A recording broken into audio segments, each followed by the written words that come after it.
Sitting at the intersection of time, space, reality, and fiction floats the yellow eye. Always watching, never blinking. His gaze has witnessed all that has happened before and knows what is yet to come.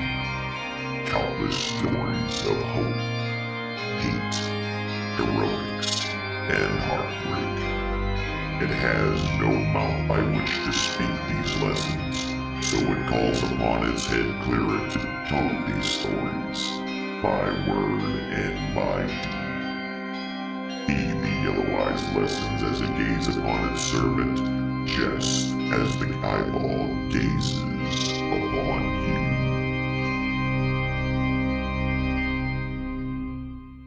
you. Our story has already begun. So the tea is now Hello, my children. The tea is now two pop. And welcome, my name is Alan Yellowhead. I am the high priest of the great yellow eyeball. May its gaze be upon you this and every single one of your days. I forgot to mute them, and I'm back at the thing. But that's all right, guys. Thank you guys very much for the hosts. Thank you for spread the eye to your people. Yes, the eye has been spread to your people. Thank you very much. Guys, welcome to Friday night. You know that means it's Dungeons and Dragons time. Where we left off, our group of illustrious adventurers finally got on each other's nerves long enough to actually cause a fight to happen between them. It was terrible, and everyone got angry, and I cried a little bit on the inside, but it was eventually put away, and they continued on their adventure, going out on an airship that was gifted to them by a dragon. Now, they have taken this airship to one of the first locations in which they were told a giant relic is waiting for them. They collected this giant relic and have made their way back to the airship. And that is basically where we're going. People that are... That's our crew. Yeah, That's the crew. Oh, okay. Those are the crew, yes. Oh, okay. So Amandrea was not here. I think the rest of the folks kind of got her caught up on exactly what happened between everybody and everything. But yeah, the bottom line is the gong / old giant shield, the broken giant shield that was being used as a gong in the Great Worm Cavern has been recovered. It's been stored safely in the cargo hold in the lower deck of the boat. And, well, the boat, I guess it's an airship, an airboat, whatever. The point is that it's there. And this is where we begin. So yeah, everything's up there. You guys are back up in the airship. One of the things you notice is that there must have been a shift change while you guys were out and about. Because now you have some new folks that are, well, there's a new one upstairs that's currently running the furnace right now. Oh, the furnace is a fire elemental trapped in a small place, just so you're aware as well. Plan to set it free. What now about what? Let's not do that. What?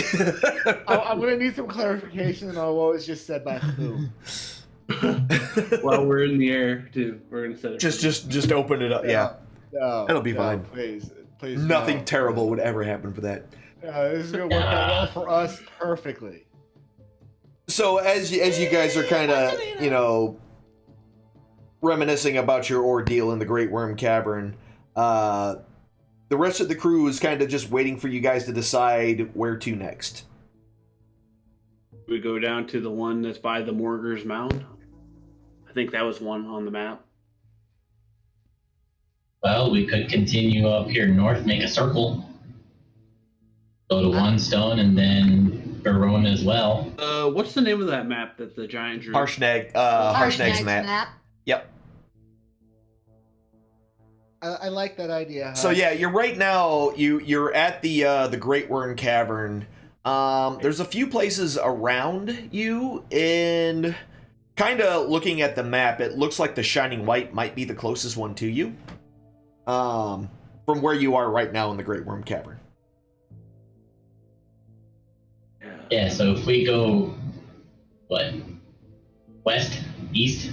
East. We'd have to go, East to Biorana or to One Stone is what you want to do? or we gonna Either go One west to Stone Shining or Stone, or Barona's Shining Well. White. Watch your profanity. If we go to One Stone, then Barona's Well, then we go down to Stonehand, then Grandfather Tree, then to Flint Rock, then up to Shining White, then over to Morgren's Mound, then Raven Rock, and we do a full circle. All right, so is our goal to catch them all? Yeah, I dig that. As Yeah, long as we get Pokemon, man. Do we have to go to every single one of these little towns? every one of the X's. The All the Oracle. X's. Oh, okay. Well, the Oracle. No, we don't have to go to at all. We have to go to the more we get, the more choices we have, or something like that. Yeah, so that was what the Oracle said, that the more of these relics of these giant relics that you recover, the more choices that you will have for your next leg of this journey. I guess it makes sense to go east and then start making the little circle Start around. the circle. Yeah. I'm down for that. If everyone's in on the whole gathering them all, I think that's the best way to go. All right, so where are you headed? Which kind of way? I know you're heading east, but which general direction are you trying to head towards? One Stone or Baruna's Well. Barona's Let's Well? go to First? Barona as well. All right. Yeah. Verona as well. All right, Straight east, and then we come down. Barona's Well and- it is. Where are we leaving from? We are leaving from Worm Great Worm. Tavern. Yeah, and Barona's Well is that one. Okay. And I forgot to double check. All right. Yeah, so after the word is given on which direction you're going and you show the general direction on the map, they start to, they go about their business. They turn on the heat really, really high to start getting the balloon to start gaining some altitude, and the propeller gets jostled, so it starts to turn it in the general direction on where we want to go to. As you start getting up in the air and getting to speed, the crew pretty much informs you based upon currently the direction that they're heading, and just basing it on what they know at a roundabout. We are looking at, give or take, quite some time. A couple of days, probably more than that, to actually get there. The good news is that since you're kind of flying, well, not since you're kind of flying, because you're flying, you can pretty much do a straight shot directly where you're going. As long as the winds are mostly favorable, you should get there no problem. But And then a long rest as we're in the air. yeah, you're definitely gonna. It's probably gonna take 2 days. So you'll probably sleep 2 nights, essentially, because you already spent, some of the day. Because it took 5 hours to go from the Eye of the Allfather to this place. Then you kind of messed around in this place, and it took a total of about an hour total time between the exploring that place, getting the gong/shield, getting it up to the ship, and getting it stowed away. So it's a little after midday. It's mid-afternoon essentially at this point. So you'll definitely be spending at least 2 nights in the air before arriving at the well.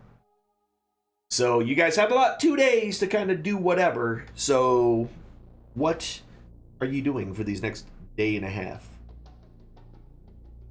I want to be turned into a giant ape. I can do that. You know what? I think I'm just gonna go back down to the sleeping quarters and find one of those hammocks again. I want none of this shenanigans. Thank you. Who's in charge up here? I don't suppose there's a tavern in this airship, is there? No, and there's not really any alcohol on the ship. Is anything that you guys brought with you. There's plenty of food and water, so you definitely won't starve or, waste away or dehydrate. But there's definitely no alcoholic imbibing by the crew or you unless you brought it with you. Margaret, did you ever fill up your horn again? I'm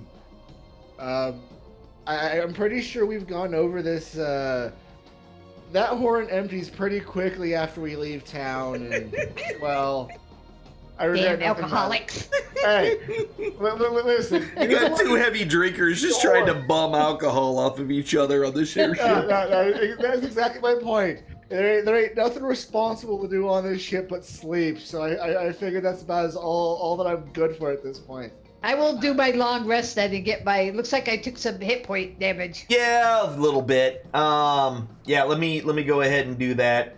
So if you guys aren't doing anything for the rest of the night tonight, the rest of the day pretty much goes by. You stay directly over the mountaintop. As time's gone on, at some point you actually see some frost giants down in the mountains below, and it looks like they're playing catch with boulders.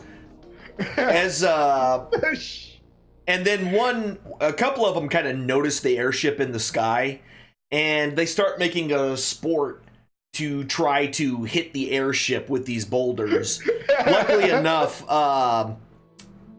the quick thinking of the crew, they're able to easily essentially gain altitude and get well out of the range of these rocks that these giants are throwing.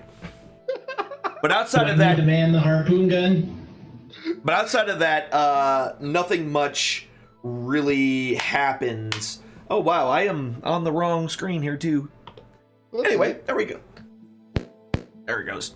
I've been sitting here just talking away. So yeah, so the first night goes on without a hitch. Not much really kind of happens during that time frame.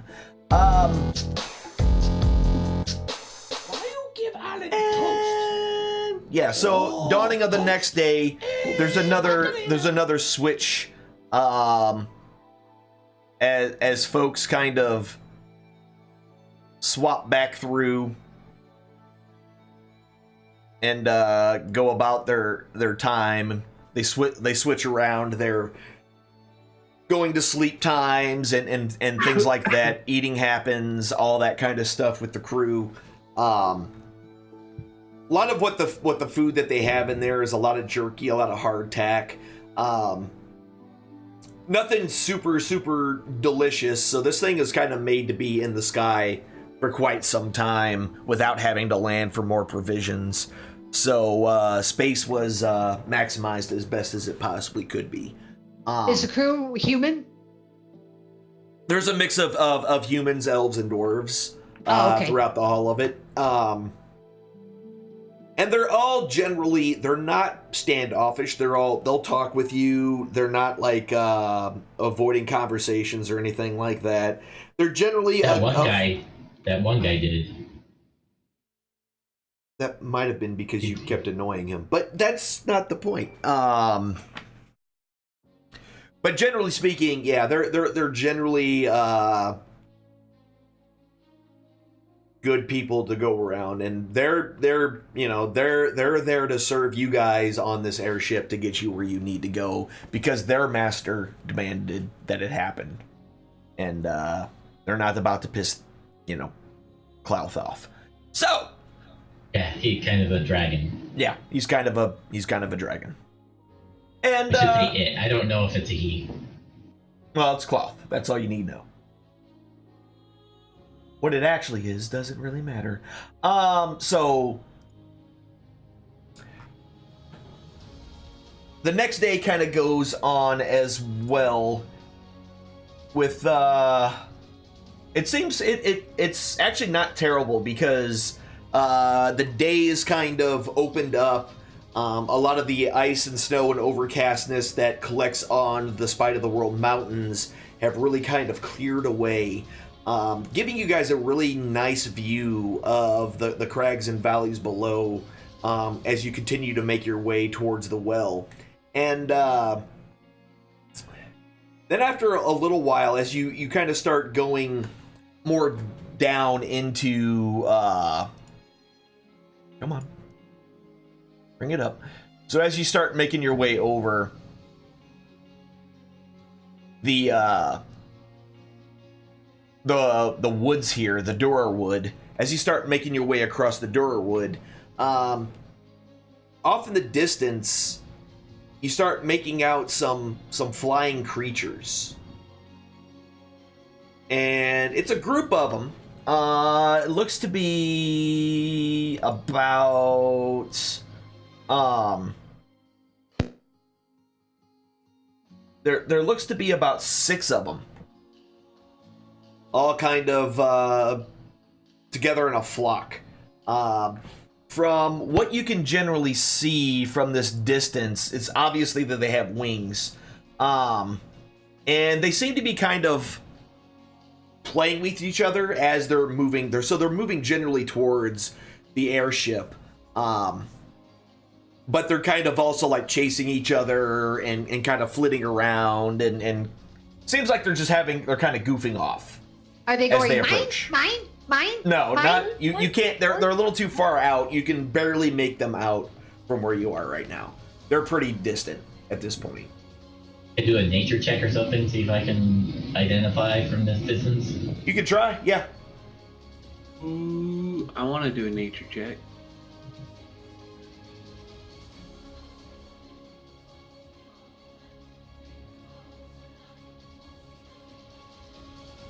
All right. So, yeah, you're pretty sure based on what they are, that this is probably a flock of Arakoa.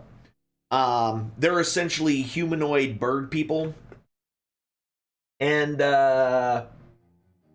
they're just like any other really humanoid out there. They could be friendly, they might not be. Hard to tell. But yeah, they're essentially bird-like humanoids. I'm gonna let the crew know and see what they think we should do at this point. If they've experienced them, if they've flown the ship. They don't have an opinion either way. Essentially, sometimes just, especially the more intelligent flying creatures will come and take a look at the balloon because it's not something normally seen. But he goes, just keep an eye on them just in case. All else fails, we can always release the elemental on them. Horrible idea to release the elemental. I mean, this group's been full of horrible ideas, so I mean... That is so true. Standing competition, I am telling you. All right, so after a little bit of time, this group of Arakoa get closer, and you can start making out their features a whole lot better. Definitely bird-like humanoids. Their wingspans are pretty wide, and they just kind of fly around. A lot of them are kind of flying up over. They get close to the balloon, but not like too close. They're not trying to touch it or anything. They stay a good 20 feet away. They kind of float around. They fly around it and above it, and just kind of checking out everything. Seems out of just pure curiosity.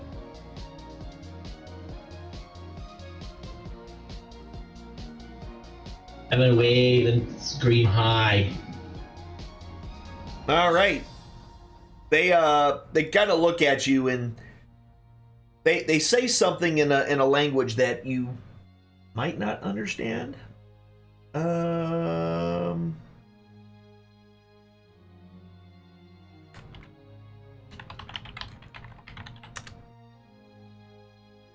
Yeah. So they say something in something that nobody understands. It's kind of it's a very wispy kind of language, and yeah. Other than that, you can't quite tell exactly what they're saying to each other, but they're definitely talking. and it's kind of like I said, a hissing type of language that they're speaking to each other. So after what's that? Sorry. Hey, Huss, you should turn into a flying creature. Go make friends. I can't. Alan Aw, won't let me level. right? Come on now. Let us level. Why don't you love us? So after a while, they seem to get bored with it, and they decide to take their frolicking elsewhere, and they fly off. A couple hours later, Harpoon him. No, Harpoon, no. so another night, basically, kind of a few hours later, night falls again, and then another shift happens, and people are going about their daily routines here.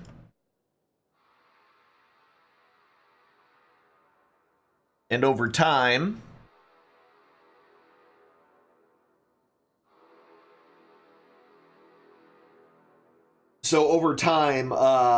as night falls, the rest of the crew kind of swaps themselves out again, and suggests that maybe you guys get some sleep. We should be coming around the well sometime first thing in the morning. Heck, sounds like a great time for a nap to me. Nap time. We had rested once already. Yep. Yeah. Yeah, he gave us a long rest. All right, so I need to roll my dice then for my staffy thing. oh yeah, do it twice in case you need to. Never mind, you don't need to do it twice. You just got back That's 7 all. charges. Yep, you're full. That works. All right, so the next day after the sun rises in the sky, you definitely start making out. Let me close all this thing out. That's not a good place to start. If we're all just making out. Yeah, you're all just making out. More tongue. Macarena. There's basically, you can kind of start seeing off in the distance in the general direction of where you guys are heading what probably is best described as a hole in this forest. So it's essentially like there's no trees there at all, which is really kind of out of the ordinary, essentially.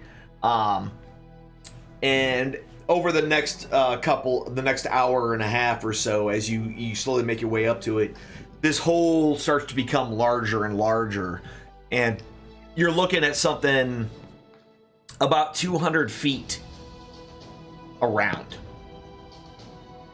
and just this very, very extremely large hole in the ground. Below that, as the sun kind of rises overhead, you can definitely see a here, let me do this.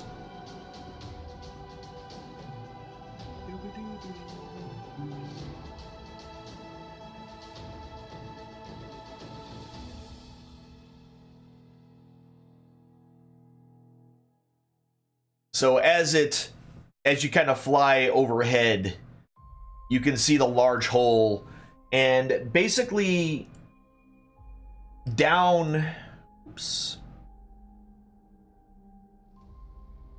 inside of this, you can kind of see just this. It's the only spot that, snow is there, the trees that are growing. There are some trees growing out of the ground below, but obviously they're not as tall as this hole is deep.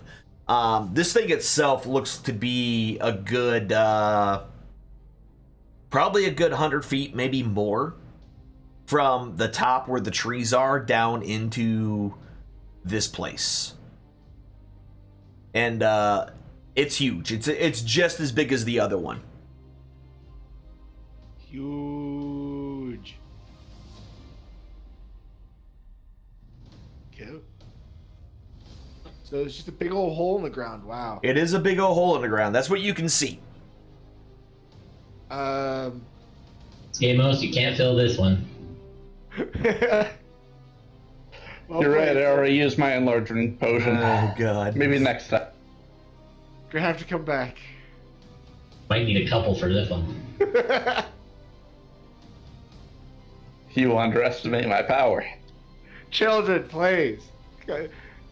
Can we just jump down and like start killing things, please? Talking about our very horned friend here. Macarena. Alright, flap your arms, I'll push you over. All right, throw the roll for the snow. We got this. How big is the airship? Can the airship go down into this hole, or is the airship bigger than the hole? I'm sorry, say that again? The airship. This is I mean, the airship itself is about 20 feet. Oh, okay. Well, it's a little bit longer than that. It's, yeah,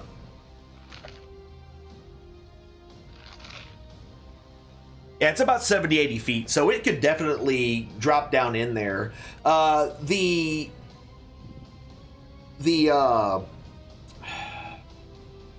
ladders that they have about 50 feet worth of the rope ladders they use are about 50 foot long. So they can definitely lower themselves in there if you would want them to.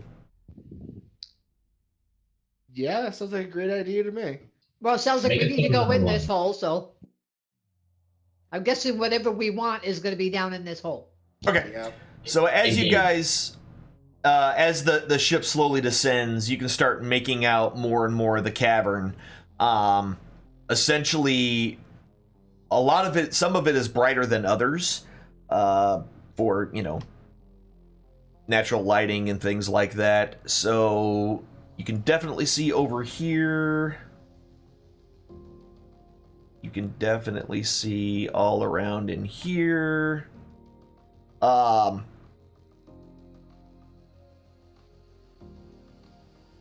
Yeah, and that's definitely a, well, they can actually a little bit bigger here.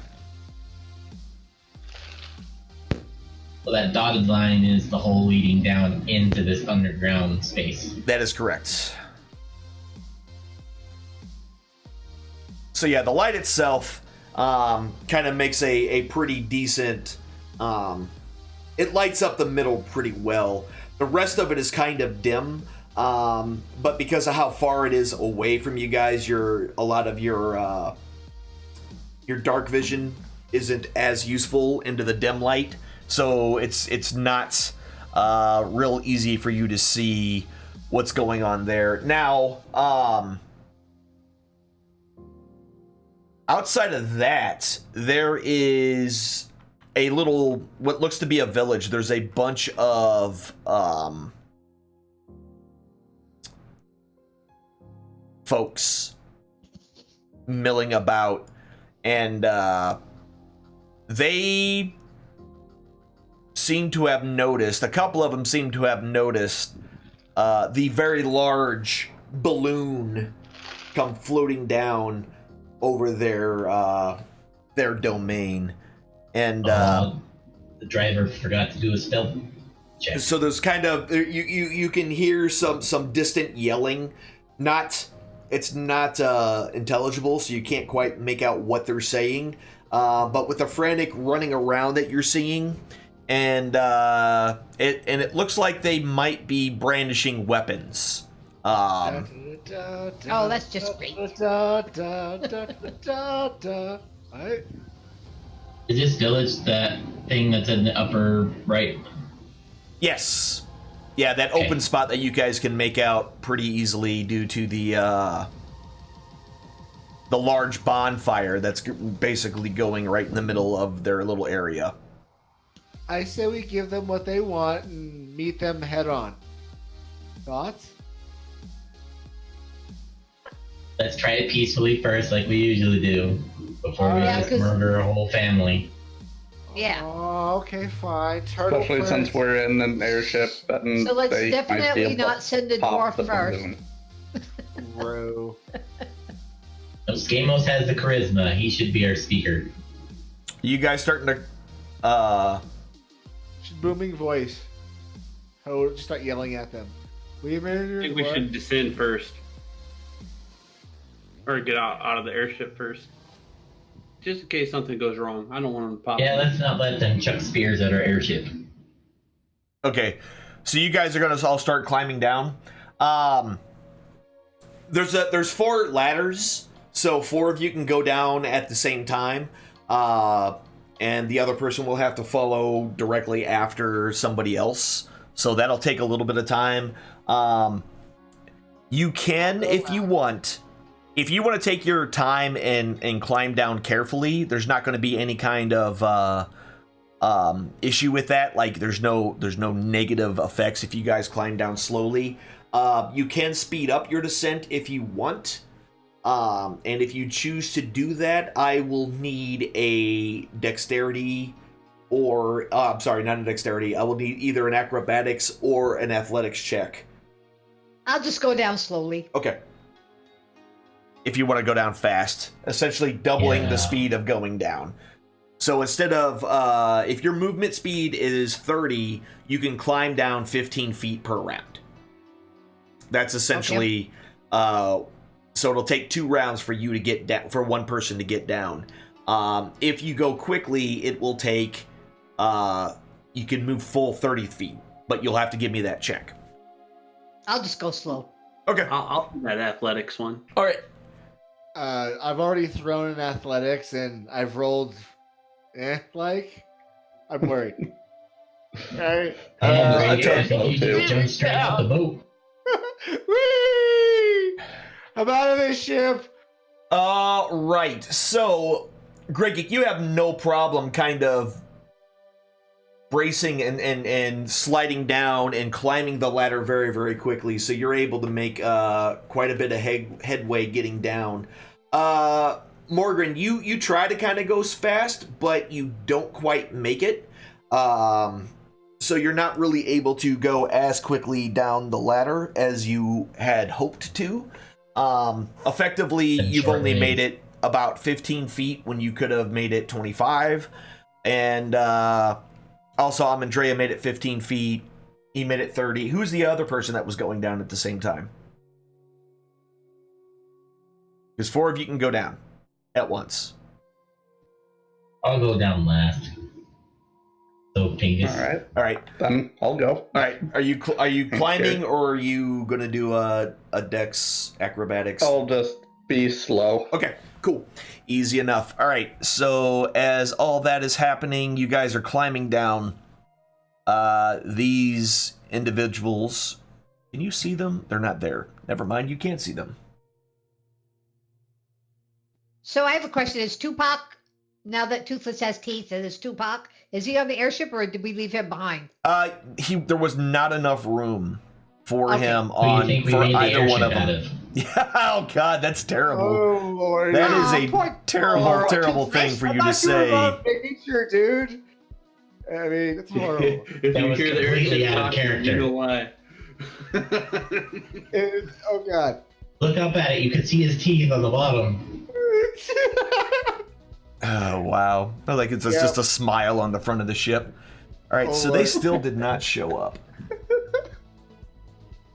Poor Toothless. No, we left our trees and our horses with Harshnag. Harshnag. Yeah, Yeah, Harshnag stayed back to protect the Oracle.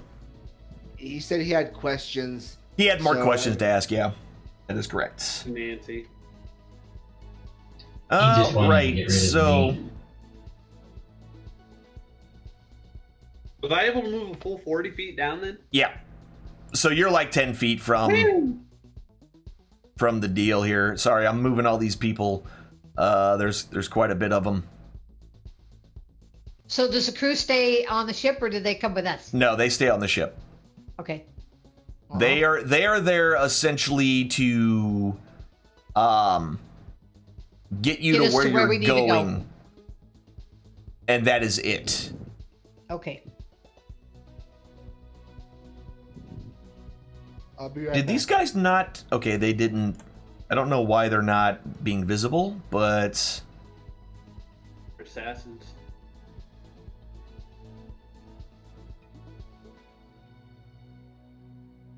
there we go. Now they're visible. They move down. All right, so They're so tiny. They are so tiny. In just a moment, you all will also be tiny. I want to be big. So the next round. Why are you that big?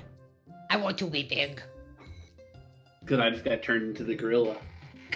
Not yet. Aw.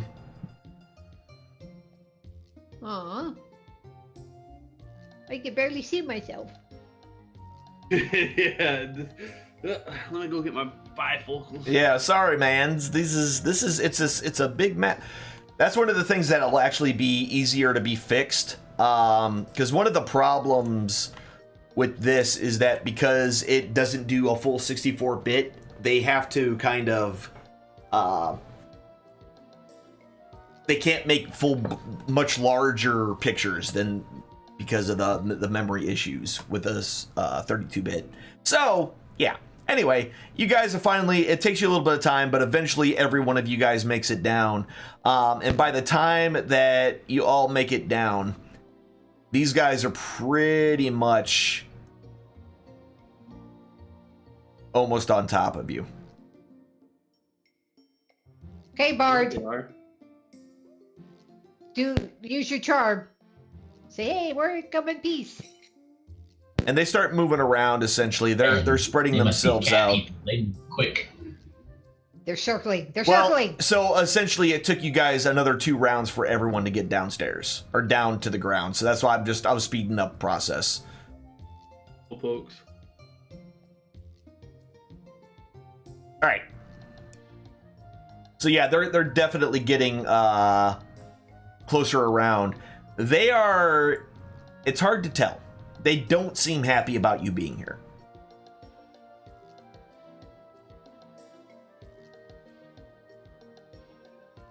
You know, Hi, guys. I hope you speak common. They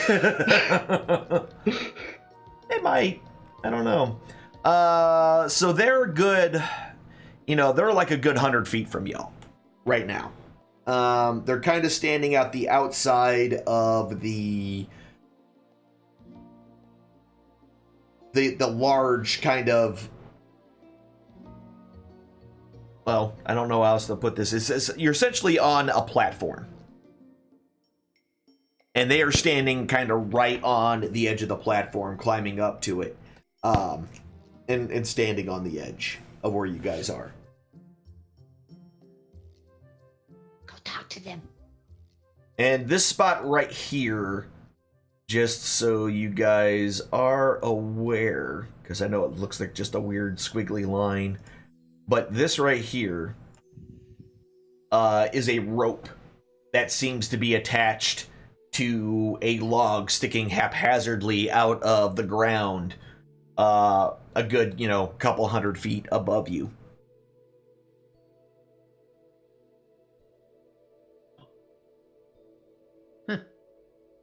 Like a zip line type deal. I mean, it's like a rope, like something you have to climb to get up top. Okay. So I take it this middle section is sunk in, and then the green section is a little higher up? No, the other way around. Oh, the opposite? You guys are okay. standing up, kind of on a platform. So they must be using ropes to get up if they're climbing up. Kind of seems that way, yeah. We have advantage. We should charge. Go talk to them first. Who's got the highest charisma? Me. Find the person that looks like the most important. Now, listen here, mister. And if he fights us, we take him out first.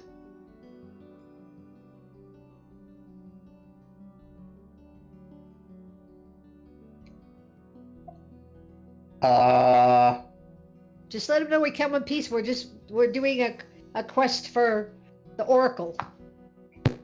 Tell them we want to fight them. They probably have the thing that we want, and they're not gonna like us taking their stuff. come on, Skamos. You're Tell them, right? All right. the one that's chatting with them.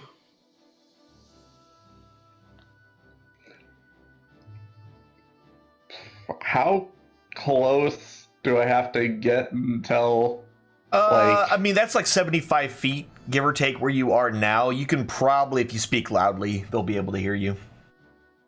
Okay. Because you Then- noticed, now that you're kind of down here, there is definitely a, there's the sound of water just kind of constantly flowing somewhere. Seems like it's behind you.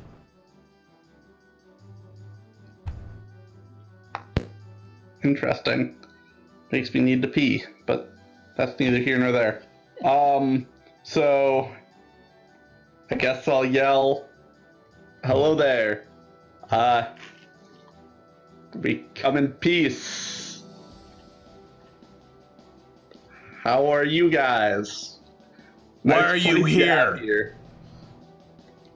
Why do you have this flying contraption in our realm? We're looking for a giant's artifact so that we may bring peace throughout the lands. We care not for giants nor for outsiders. Go back from where you came.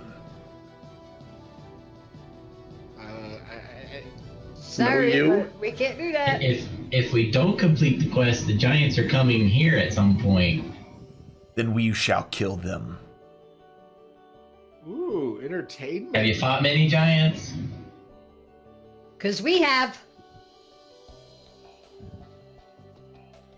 You seem far too feeble to have been against any giants.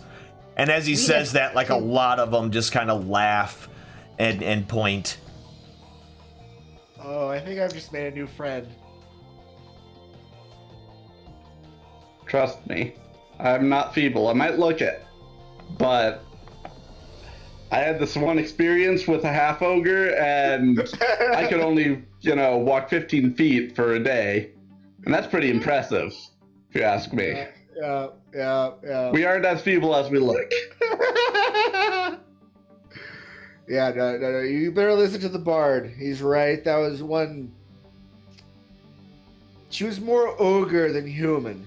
So I mean, I'm surprised you didn't make. I'm surprised you made it out alive, my friend. So We care not. We will not tell you again. Leave this place. as soon as we have that which we need. All right, everybody, roll initiative. Woo! The heck was that noise? Heck yeah. Oh, crap.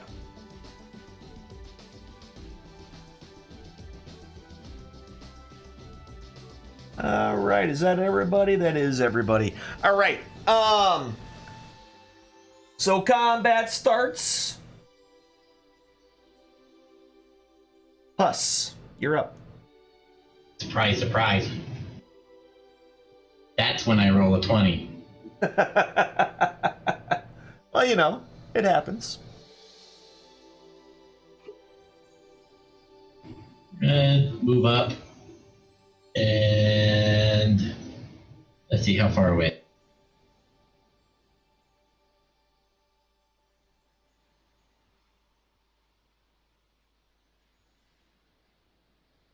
Which one? I mean, I finally figured out what key I had to press to target again. oh, okay. That's 65. Yep, 65 feet. Now I need to look.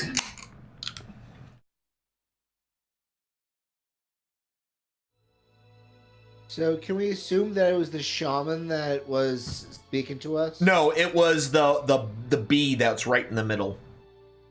The berserker. The berserker Okay. right there in the middle. That was the one that was doing all the talking. Okay, cool. I just wanted to be sure of that particular. Thank you. Yep. With this being I'm so small, going to One more time, sorry. my two wolf friends, please. Oh, you're gonna summon some wolves, is ya? All right. Let me go ahead and add them in here. I should just have them. I should add them to my quick bar. That's what I should do. because you summon them all the time. More than anything, because they've got decent stats. Yep. And I can summon 2 of them instead of just 1. Yep. And that's a dire wolf, yeah? Wolf. Correct. Dire wolf 1, dire wolf number 2. Direwolf. Direwolf. And they're green. There's one. And there's the second one.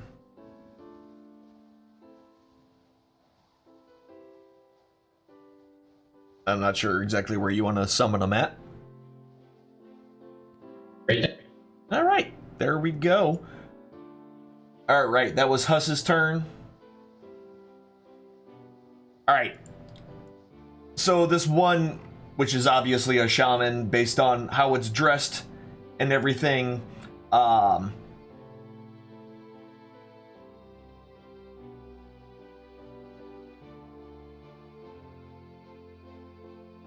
and what it starts to do, it starts to cast a spell. It weaves some incantation in the air, looking at the group of you. Oh wait, never mind. No, it doesn't. It doesn't do that. I looked at the wrong thing.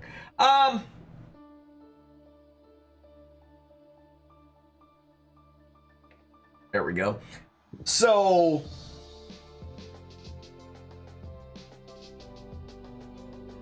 it looks directly at you, Huss. And she casts a spell. And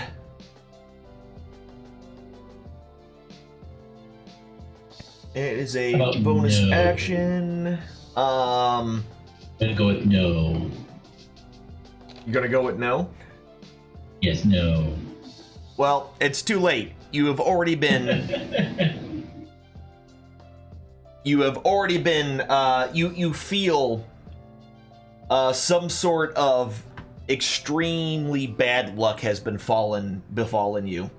But I don't get a roll nothing for that? Nope. Not at all. I don't like this person. All right. And then after you feel that going across your body, it pulls out its short bow. How far are you away from this thing? 65. Yep, okay, cool. Yeah, so it pulls out its short bow and takes a shot at you. Miss. Wait, where are you at? You're the turtle, there you are. It takes a shot and misses you with its arrow. That's true. That is what happened.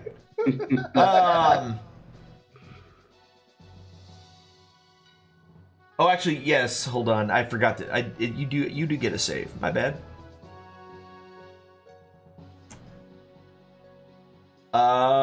Which you succeed on. All right, never mind. Never mind. You do succeed on it. And all right. Right. And boop, and that's that. Okay, turn is over with. Skamos.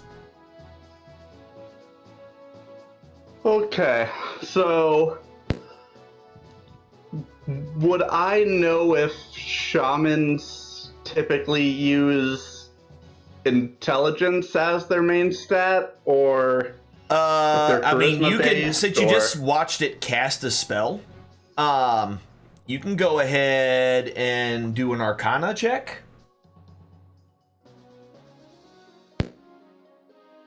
Ooh. Yeah, you have no idea. Alright, well then I'll just cast Enemies Abound on the Berserker dude, then. Ooh. Alright. It's been a while, but I don't think a 20-foot thing will use much. Okay. So on which one? Which Berserker 2? The Berserker, yeah, Berserker 2, up The one- above the Shaman. Gotcha. Yep. Go ahead. He fails his saving throw. Nice. Of course he does. and then I'll just say neener neener and wait right here. Okay, neener neener. You're a wiener. All right, Morgan. 5, 10, 15, 20, 25. 25. I will pull out my longbow. Hey, madam, I can do that too. Wait, no, wrong dice. That's the one I want. That will hit with a 16. Fabulous. 7 points of damage. Let us try that again. Second shot with your longbow, and that one will miss. That's unfortunate. Indeed. All right. Greg, I think I'll. Yeah. yeah, because you moved your full movement, so. I rage. Oh wait. How'd you know? How'd you know what I was gonna do? And then I'm going to move forward 5, 10, 15, 20, 25, 30, 35, 40. Since I can't really do too much, I'll just longbow this person. Yes. Herman. All right. Oh yeah, that's gonna hit with a 25.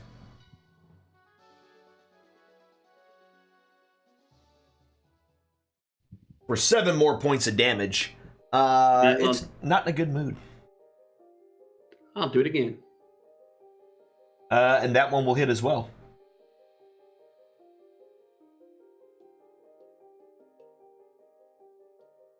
Ooh. I can't do anything else. All right. That was your turn. All right.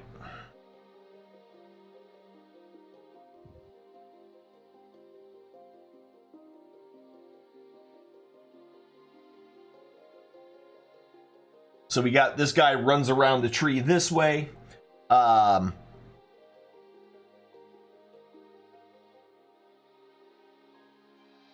This one, let's see, 5, 10, 15, 20, 5, 10, 15, 20, 25. So they're both about the same distance away, so rolling some dice to figure out which one he's going for. All right. So he moves his way upward.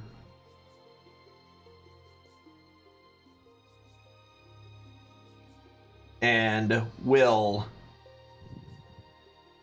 take his great axe and attack this guy, and will critically hit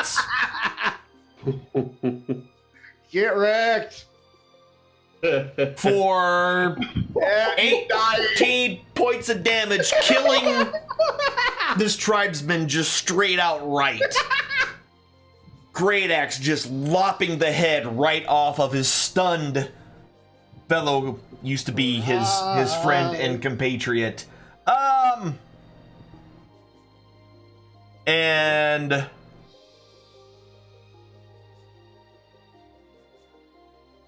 this guy moves up here, and that's all he can do.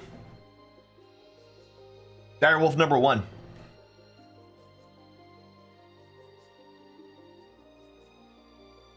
Moving next to this person. Yep. And going to take a bite as soon as I find the window. No bitey.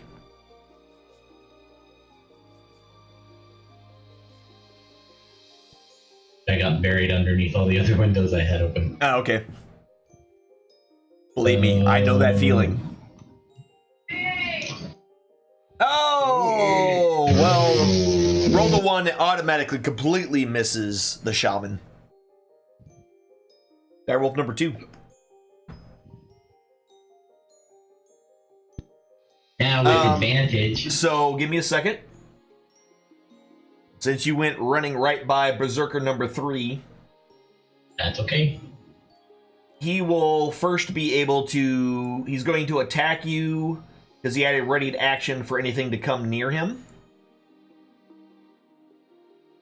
So that first attack will hit with a 16. And as you leave his area, he will do an opportunity attack against you, which will also hit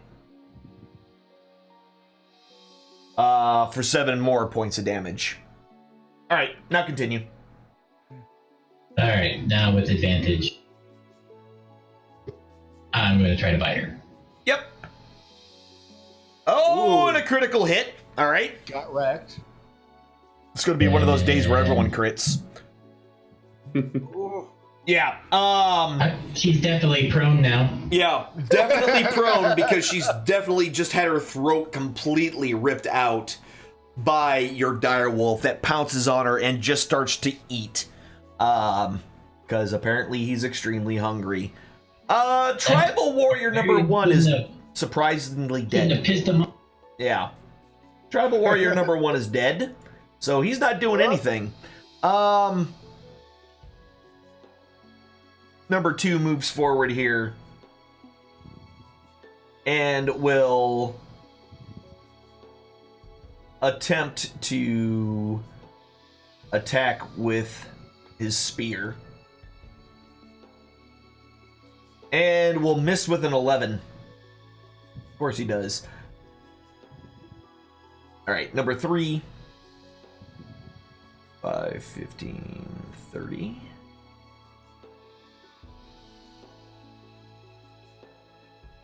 Yep. He's able to move up there. That's as far as he's able to move.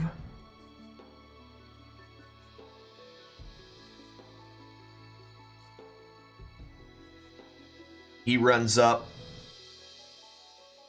Number 5.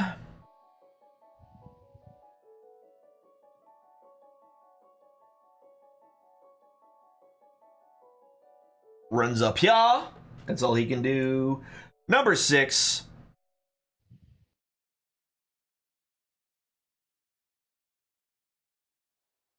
Moves up. And Amadrea, you are up.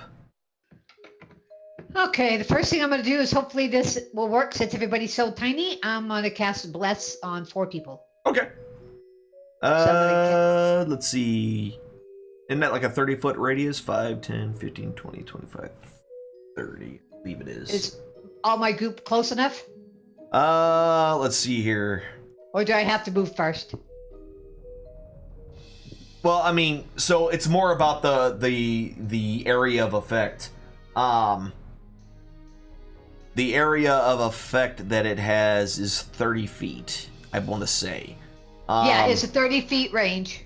So I have to stay within 30 feet of my guys. Okay, it's 30-foot range. I thought it was also a 30-foot radius. Or is it 30 feet around you? It's 30 feet around me. Okay, gotcha. That's right. All right, so that's you.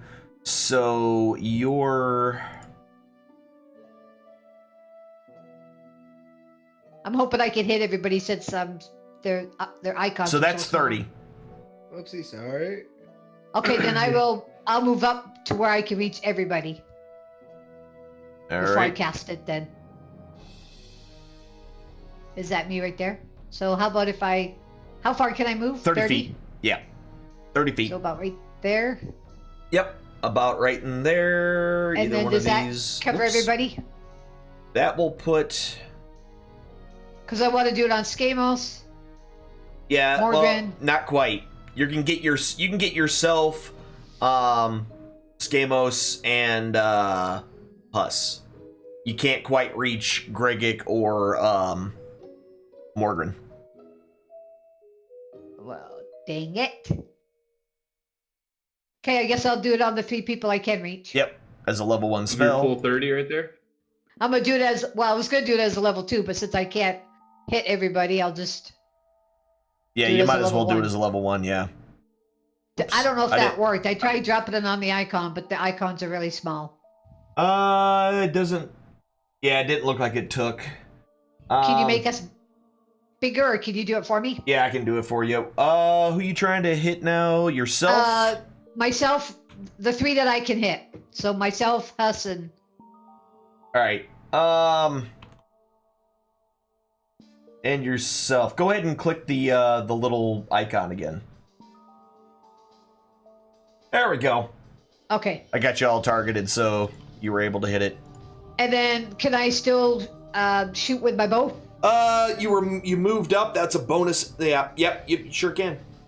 Okay, then I'll shoot who's ever the closest with my bow.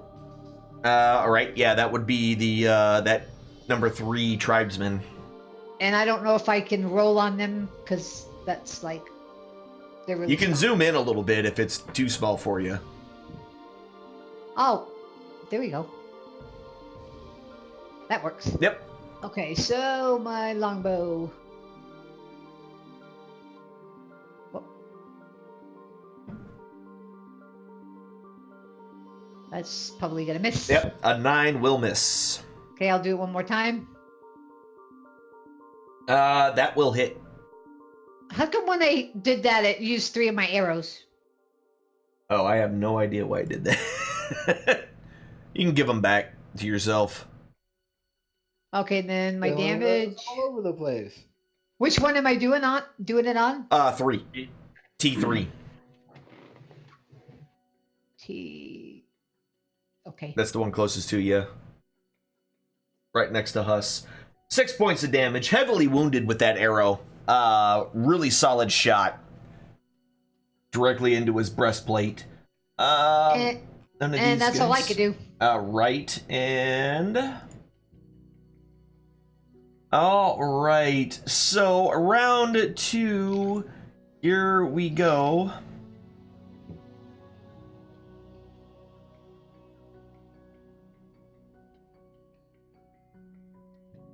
You guys hear a screech.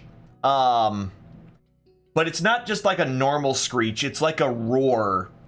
That seems to be coming out of the darkness somewhere behind you, the same general direction in which you were hearing that water. Oh, great. Does that sound familiar to me at all? I don't know. Does it? I don't know. Is there like some kind of check I could use for that? Maybe a nature check or some shit? I mean, don't you can know. try. Do a nature check for me. Ooh, I want a 2. Oh! I don't know. Find nature. Oh, I'm so glad I rolled that now. Yeah. That's a good time. That's a good time. So, yeah, it's... none of you quite know what it is, but the noise that it makes is... It's bothersome. It's extremely... it gives you chills. And as that screech noise happens, you hear cheers come from your current enemies. Crap. I'm guessing it is not a friend. Huss, you're up. Probably a pretty safe bet. I'm not sure why my staff doesn't show as a weapon. Your staff isn't showing as a weapon? Is it equipped? Yes, it's equipped. That's weird. Then go beat someone over the head with it. Well, I just saw it pop up as an action and then it went away. Let me look at your equipment real quick.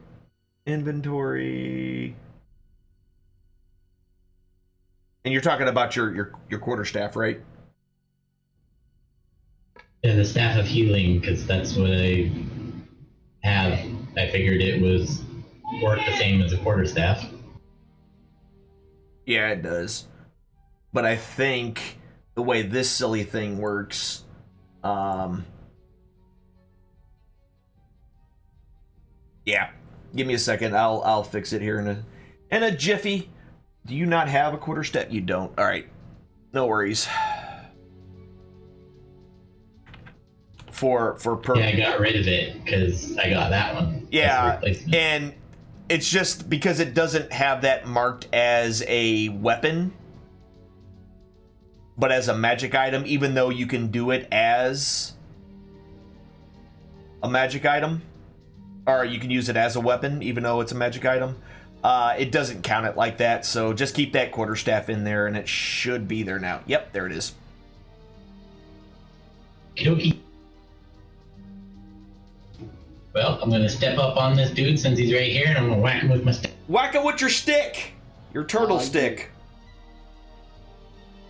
Do it.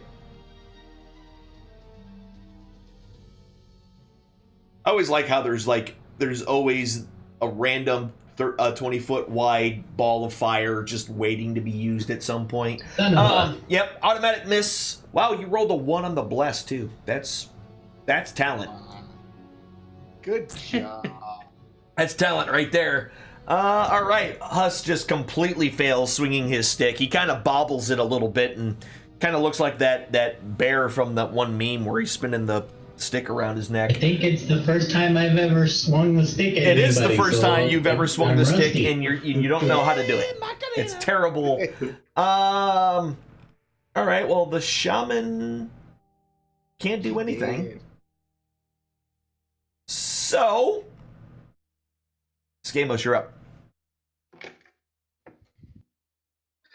Well, I was going to, ask them if they wanted to surrender because, we wrecked their shaman. But since there's that weird, creepy thing, I don't think they're going to do that. No. Or fire, though. I mean, that should help. So I'll just firebolt the dude up. All right, yep, that's going to hit with a 21.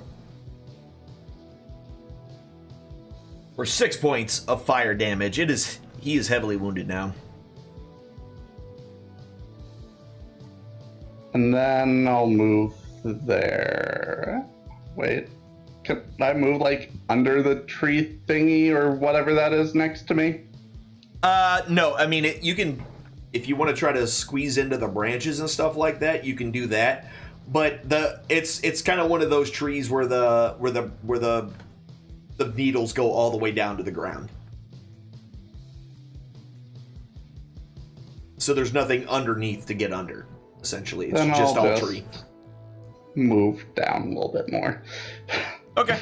And then I'll be good. All right. There you go. Skamos' turn is over with Morgan. Ooh. Well, I guess I'll take a whack at the creature in front of our turtle friend here. Ooh. Idea.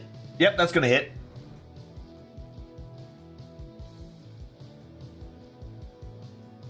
Yep, and that's going to be a kill. Right there. Yeah. Murdered it in the mouth hole. Right in the face hole. Oh, yeah. That's right.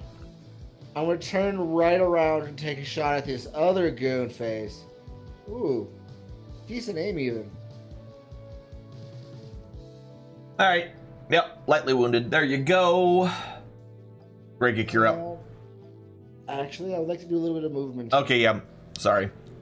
But Go ahead and move.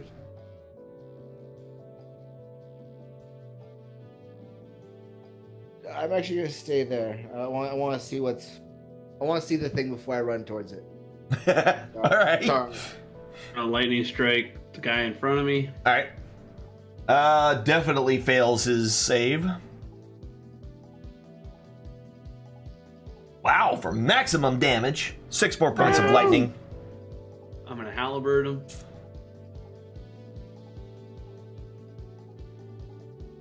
Yep, that's gonna hit.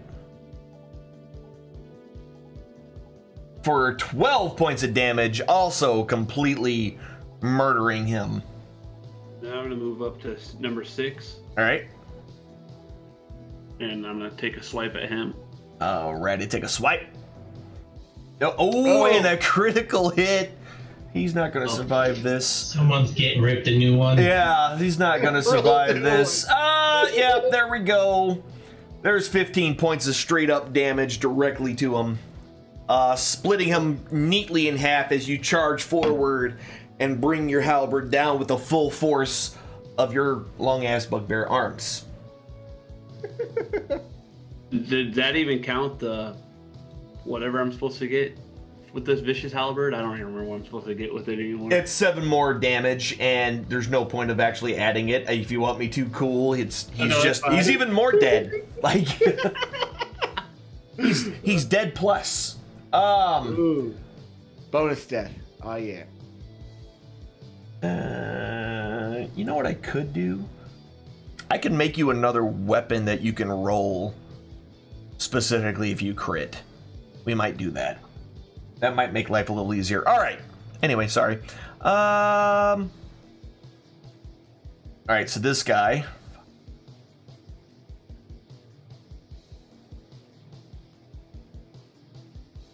So which one has enemies abound on him? Number 2. Number 2? Okay. Berserker number 2, who is now... Who was the closest one to him right now? Either Greg or a wolf.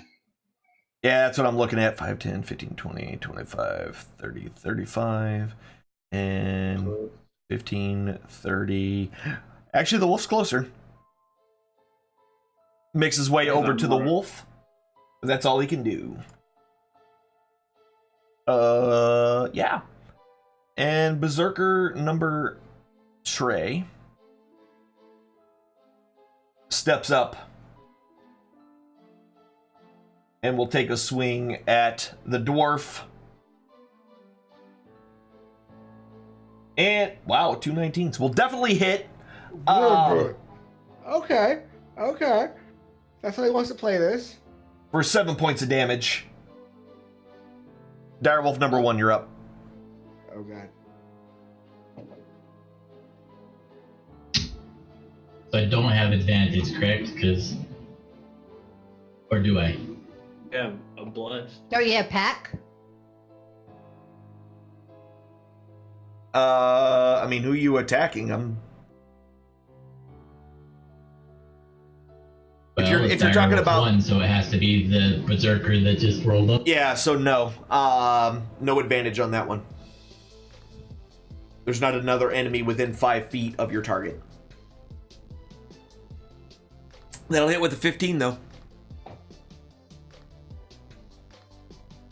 And 7 points of damage. And he makes his saving throw. And makes his saving throw to keep standing. So he is no longer affected by enemies abound. Direwolf number 2. Okay, he's going after the T. Yep. The tribesman right next to him. That is going to hit with an 18. Ooh. 7 points of damage. Heavily wounded as it gnaws on him, but makes his saving throw and keeps his feet. And he does not like that at all.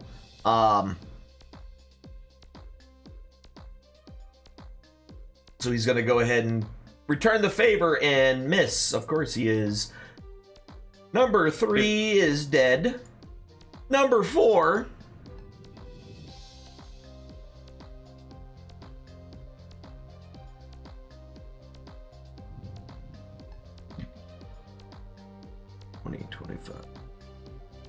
Sweet. All right. Is actually able to make its way all the way up to Amandrea, and will miss with a. Okay. Yeah. Tribal Warrior number 5. Nobody is dead. Everybody's dead. I mean, number 6 is gonna go ahead and take another stab at you. Number 6 is dead. Oh, never mind. Number 6 is dead. He's going to take another stab at nothing. Maybe the afterlife. Amandrea, you're up. So since number 4 tried to hit me, I am going to introduce him to my longsword. You do that. Stab him. Stab him in his mouth. Yeah, 21 will hit.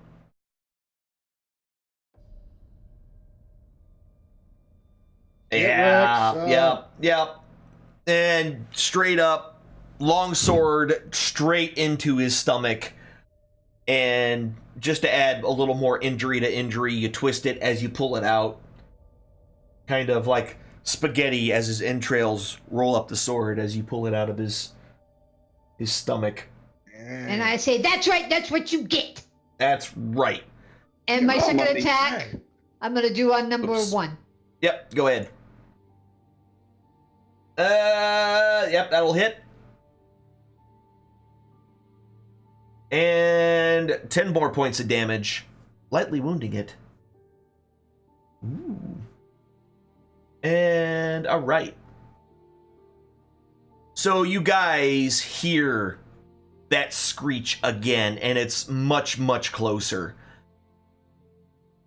Coming over the trees directly behind you, flying in the air, is a terrible monstrosity. When you say, oh, okay, that's behind it. It has the face of a human with a body of a lion. Its wings outstretch as it flaps ever so closer to all of you, screeching a terrible guttural noise. On its tail, large 9-inch barbs come poking out of it in all directions. This thing looks absolutely terrifying. And it also looks hungry. All right. So that was it coming in hot. Actually, there we go. That was it coming in hot. Huss. This probably bad idea. So, Alan, before my turn ends, could I move? Yeah, you could. Okay, I'm gonna move over here. All right, so when you do that, that berserker will take a swing at you. That's fine. Give me a second.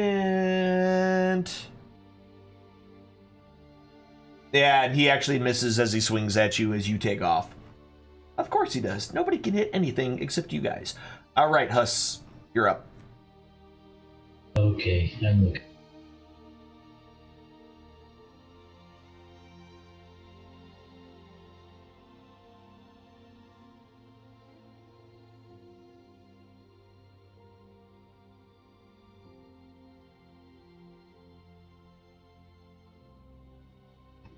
I'm going to cast Moonbeam, I guess. Okay.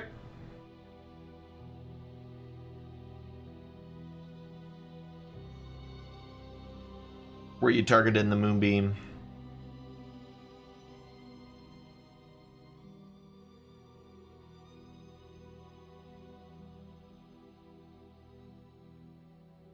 So is this thing On this flying? berserker. Yes, it's flying.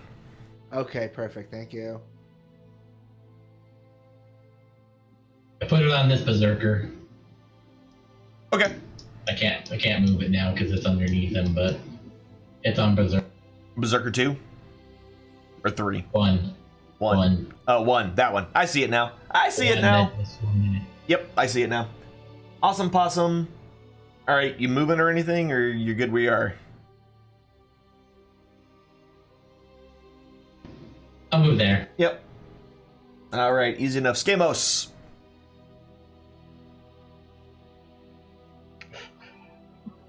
Oh, I probably don't know this. Can manticores be frightened? I mean, there's nothing necessarily other than the fact that they look extremely horrifying and scary. There's nothing that you know of that would make them immune to being scared. All right then. Yep. Succeeds in its That's too saving bad. throw. Yep. Oh, Then I'll just stand here and cry a little bit. Look Poop pretty. myself. Something like that. Actually, wait, no, we gotta move down a little bit. All right. To like there. There. That's probably good. All right, Morgan. Run away. I drop my bow to my feet and pull out my my axe. Okay. Take a swipe at the goon next to me. All right. Hit him. Hit him right in the face. Let's see what happens. That first one will miss. Let's try that again. Please. Oh, That one will God. also miss. Do we need to have a talk about what a face is? Hold on. It's not the ground. Quit swinging at the ground. Yeah, no, see, found it. See, Oh, did- yeah, action surge. I got Yeah, you. I was going to say you action surged it up. Yep, that one's going to hit. And the second one will also hit. See, See, totally this is the opposite of what you normally do. Normally, you hit with your first two, you action surge and miss both of those. Yeah, right. So this is a new thing. This is completely the opposite of what you do. I figured that's how I was gonna roll, considering I missed the first two. I mean, it was statistically with that. Are you moving or anything? Or are you good where you are? Actually, I'm going to move and let the goon swipe at me. All right, that is Berserker number 3, who's going to take a swing. Alan. Yes, that will hit for 15 points of damage. That was a solid hit. Yes, Huss. And I would like to remove Moonbeam because I did a oopsie. What'd you It's do? a concentration spell, and dire wolves are too. Oh, okay. Yep. And I forgot about that, so... Yep. No worries. You move that guy or remove my little thing. Yep. I can do that. And after I blow my my second wind, that'll be my turn after movement. Okay. So you use your bonus action to use your second wind and heal up a little bit. Survey the land. Break you're up. I'm going to move over here. 5, 10, 15, 20, 25, 30, 35. 40. Should be fine, I think. And... or 1. Can I cast my lightning right now on him? Yeah. I'm gonna lightning him first. Wait, where'd you go? He's by Okay. number 1. Oh, okay. Like, for some reason, it looked like he disappeared on my end. Actually, he did disappear on my end. No, he didn't. There he is. Another thing. Wow. Oh yeah. He's the vanishing bugbear. He just zapping everything. Yeah. That was shocking. And that's going to hit with the 25.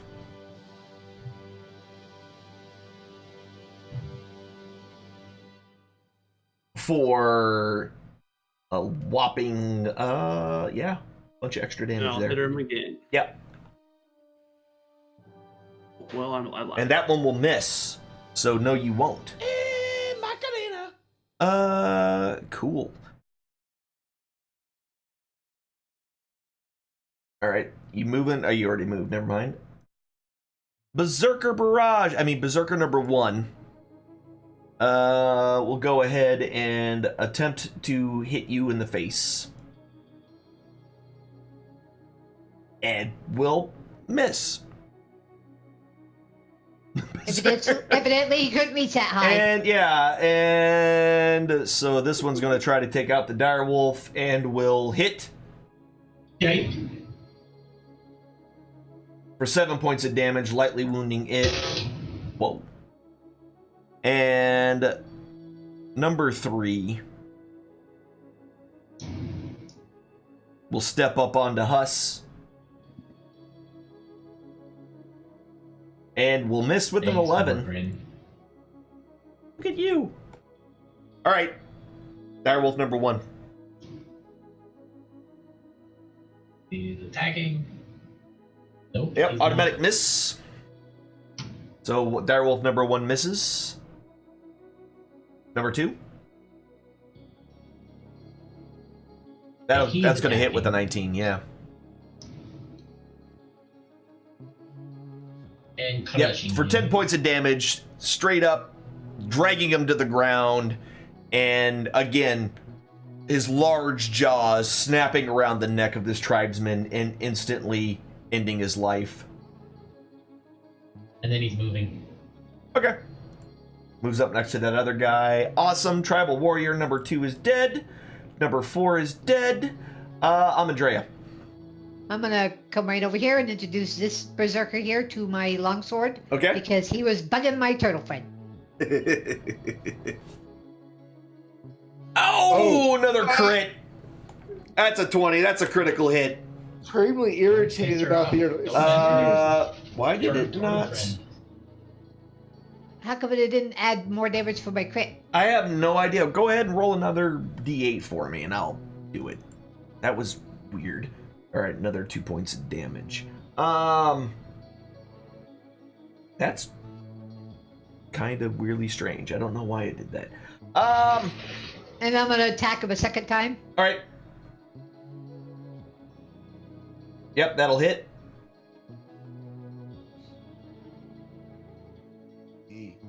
Could it be because she didn't roll it on him? I did roll it on him. Yeah, she did. It was weird. Even the attack roll? No, Yeah. did the attack? The roll attack. roll them? No, the attack roll I didn't. Yeah, just the okay. damage. Should roll both of them on him. Oh, okay. Then it will register. Oh, okay. Yep. No worries. So that's one. That one. Who's next? Oh yeah, that's. Are you moving or anything? You did. Okay. Yeah, I already moved. All right. So now this thing.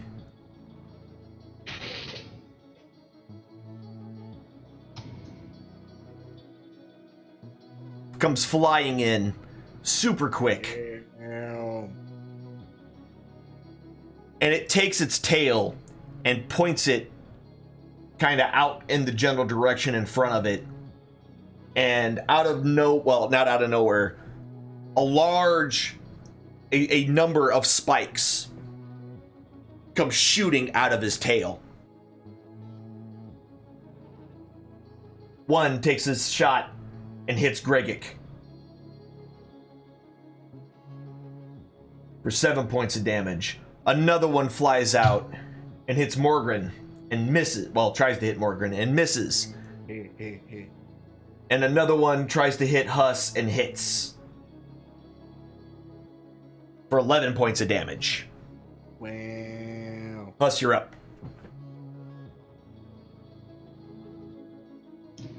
Right, but try this staff thing again, see if it works this time. Smash this dude. Yeah. That's gonna hit. Ooh. I was wondering if I was like, wait, that's kind of low. Nope, that hits. I was gonna laugh if you missed again. 9 points of damage to Berserker number 3. Yeah. He's hurt. I learned how to use the staff. Yay! GG staff. Skamos.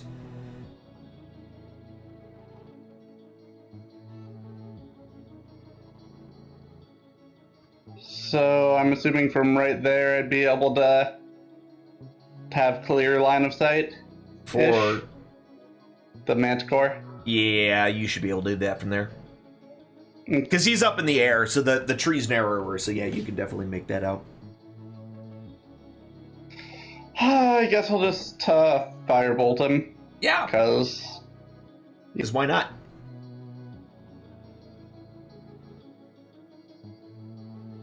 Yep, Ooh. that's gonna hit Get wrecked. for son. 15 points of damage. All right. And you didn't move it or anything? He already did. Yeah, I'm good. Oh yeah, I where guess you am. did move all the way up. Yeah. All right. All right. So, Morgan, you're up. 5. Hold on. 5, 10, 15, 20. How high is Manticore flying? Out of curiosity? He's a good 30 feet in the air right now. Oh, darn.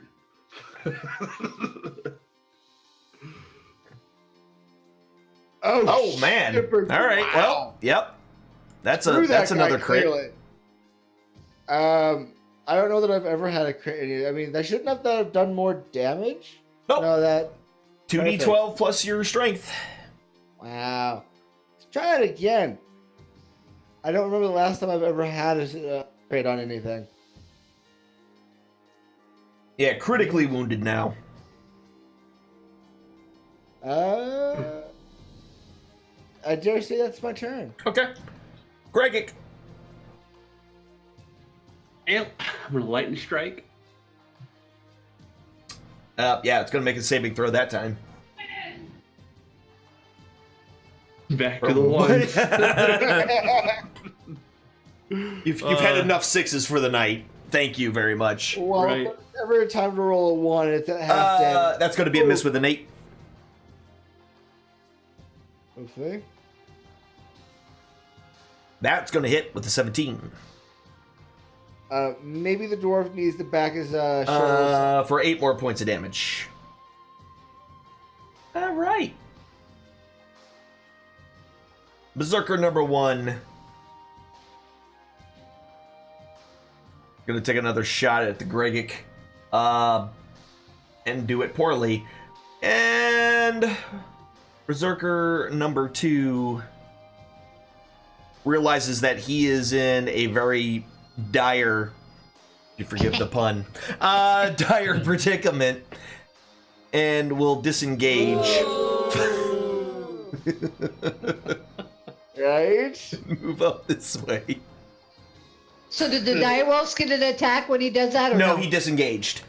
Oh, okay. So basically, he gave up his action to not take any attacks. Oh, okay. And Berserker number 3 is going to take a swing at the turtle. Because you hit it in the face with a stick. And hits. For 12 more points of damage.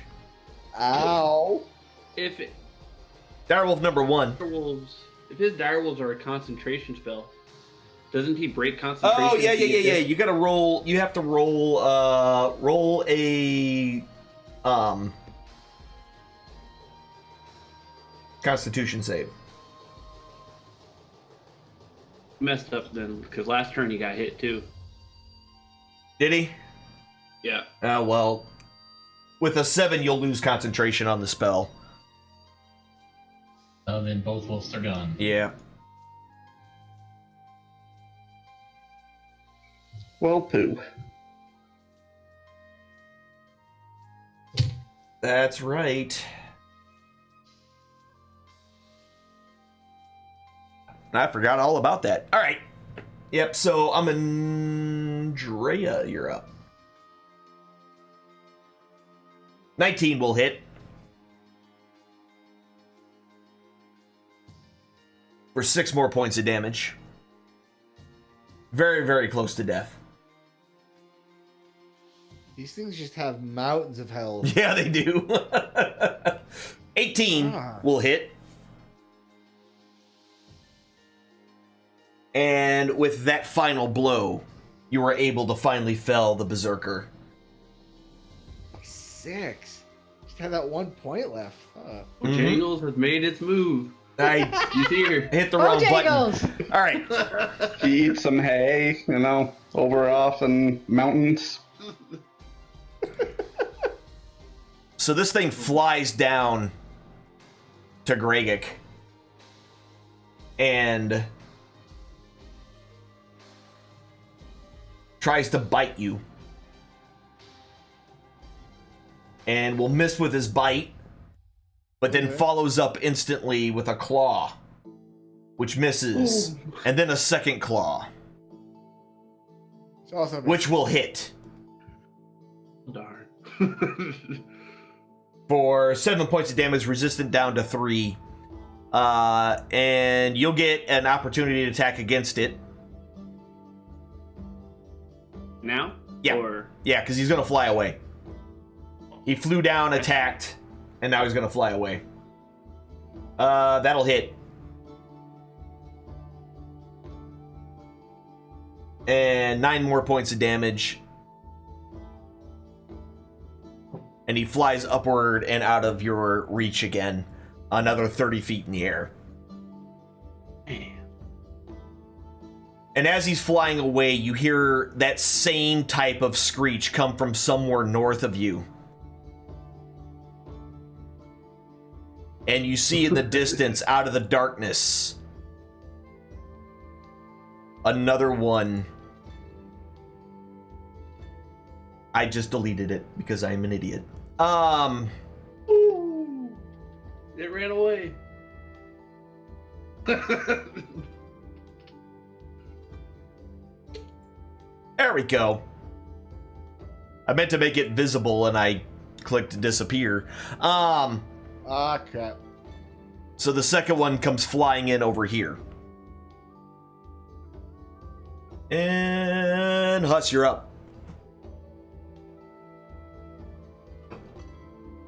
Yeah, I went to right click to make it visible and I went right click delete. Oops. Oh. I think this thing froze on me for a second. Uh-oh. None of my books were loaded, so I had to load them up. Oh, that's weird. Yeah. Trying to find giant ape just in case we need it. Just in case we have to ape out? Yeah, good call. Good call. In case we got a Donkey Kong up in here. Paul's that giant ape. It's giant. It's a huge beast. So Yeah, I don't so know it's how tall. it's a good. It's very large. 20 feet. Around there. Let's see. Yep, definitely a hairy baby. Macarena. Just because I can, I'm gonna do erupting earth.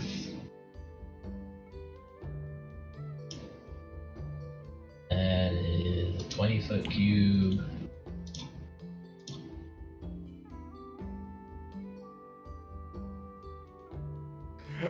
Oh my I'm gonna god. put that guy in it. Okay. Just because I don't like him now. Because he made your wolves disappear. Inconceivable! Yeah, he's gonna fail that save. And take 15 points of damage. And as the dirt just from the ground just propels upward, and pelts him with debris. Don't hurt. Scamus. I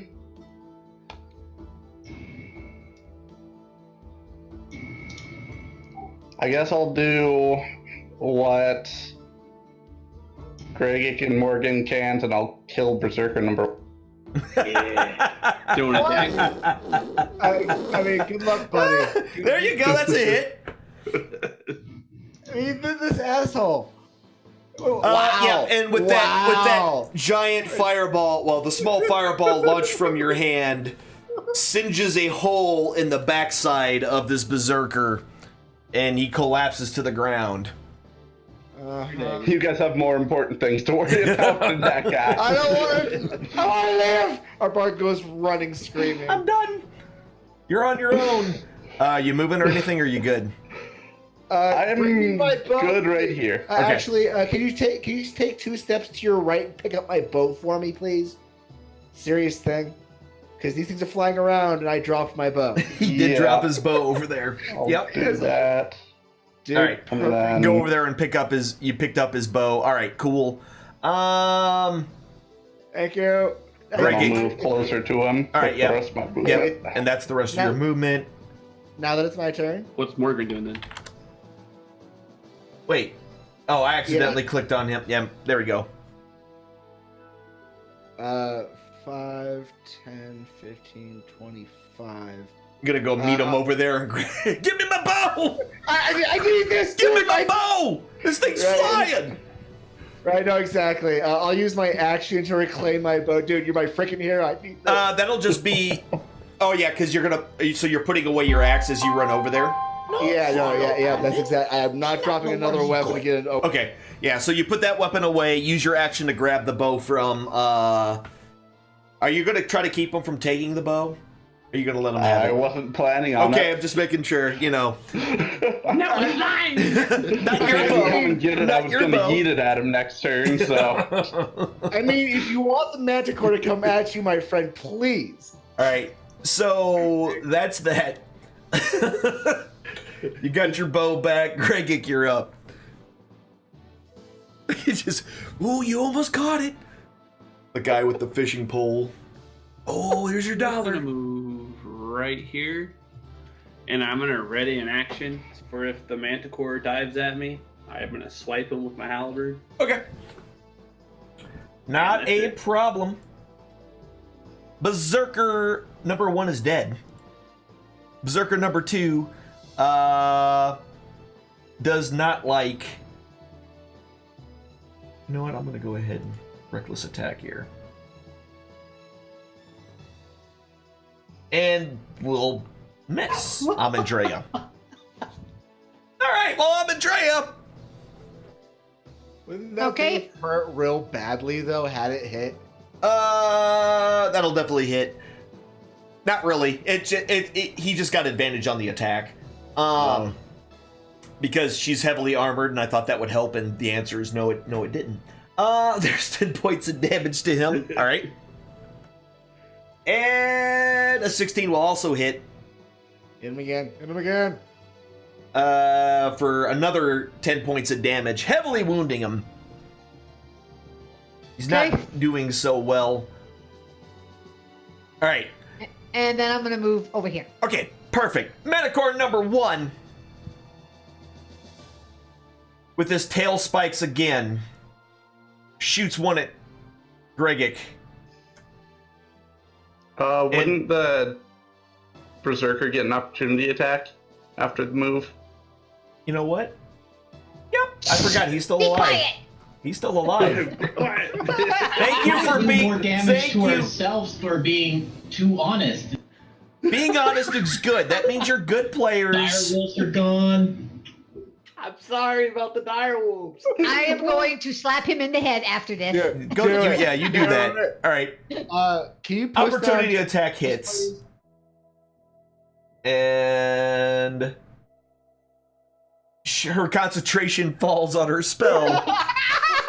So Bless is now gone off of everybody. God damn it.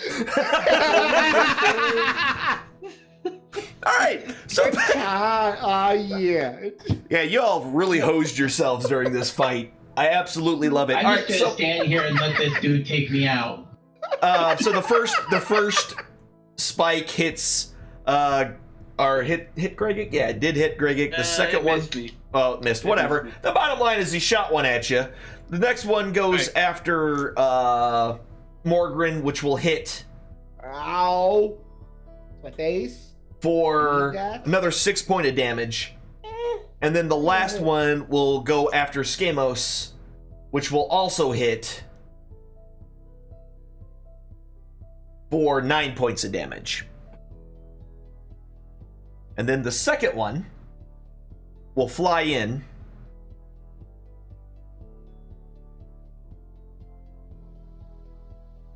And he is also about 30 feet in the air. And he will also tail spike. The first one going towards Huss, and that will critically miss. The second one to Amandrea, which will miss. And the last one towards Skamos, which will hit for it. 9 more points of damage to Skamos. Huss, you're up.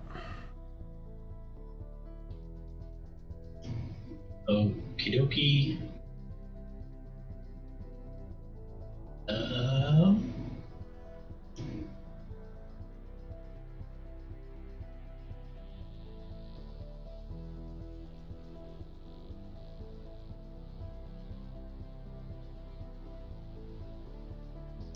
Could do Thunder Wave.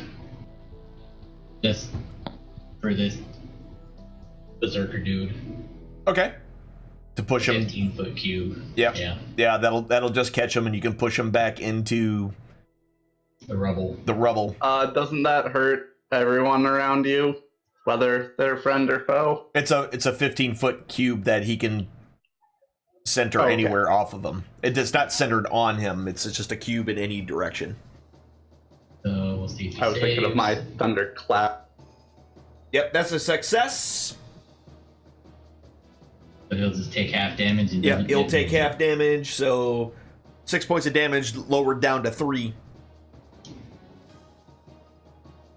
And I'm going to move over here.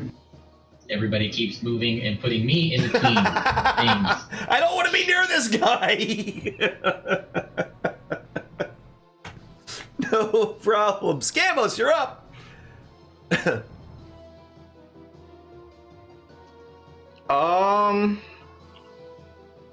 I guess since I had good luck last time, even though I know I won't kill him, I'll still cast a firebolt on a berserk. Okay. That's going to hit. For another 13 or 12 points of damage. He's critically wounded. Not long for this world. And then I'm moving down there. Okay. Little too many spikes in your general direction. Pretty much, yeah. They're scary. Margaret, you're up. Oh, damn That's an it. auto miss. Let's try that again. And that one will also miss. Both of your arrows go wide of the mana core. I'm gonna take a couple of steps in this direction and call that my turn. All right, Gregic. I can't lightning strike him, right? He's about 30 feet above you. I don't know what the range is on that. It's 10 feet. Yeah, But nope. lightning comes from the sky. No, it So- comes from your body. Because you just static charge and you rug your little socks across the floor. And Across the His carpet, little then you socks, go. you mean "Mm." his fuzzy feet? his little fuzzy feet. Well, they're socks to me. Oh, crap. I am going to move back down here, and I'm going to pull my longbow out, Okay. and I'll hit Berserker 2. Okay. And by that, I mean... And by hit, you mean I'll shoot in his general direction? If I'll try that again. That one will hit.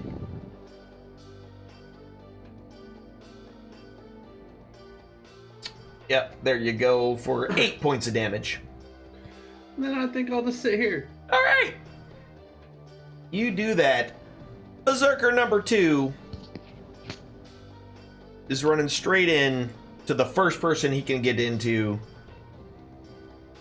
and rolls a 1. All right. Oh, Amatreya, you're up. Okay.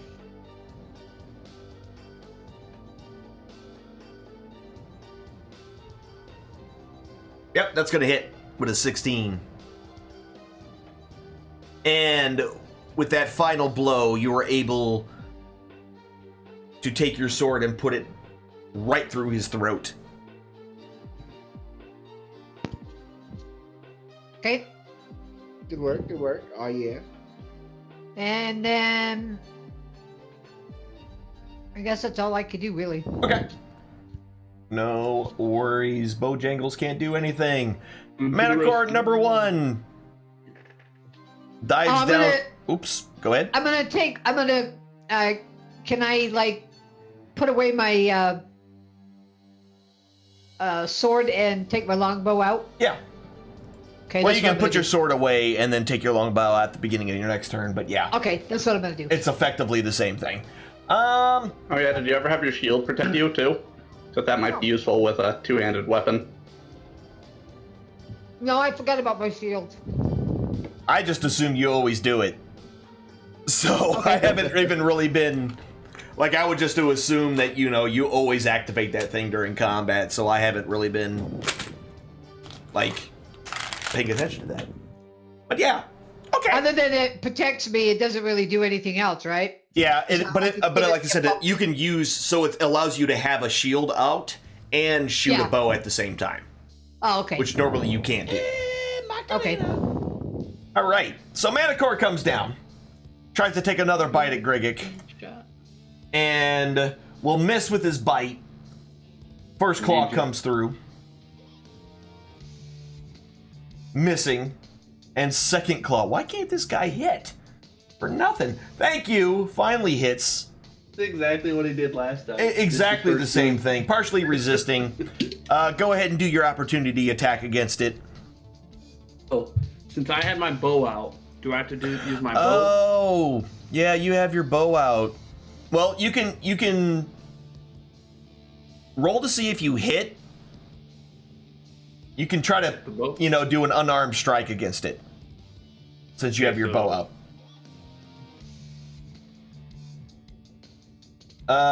That'll hit. So what's your strength? Good question. That's 17. Why 17, so a +3. All right, so 4 points of damage as you punch him in the mouth as he turns around and leaves. It's like, I can't hit you with this punch.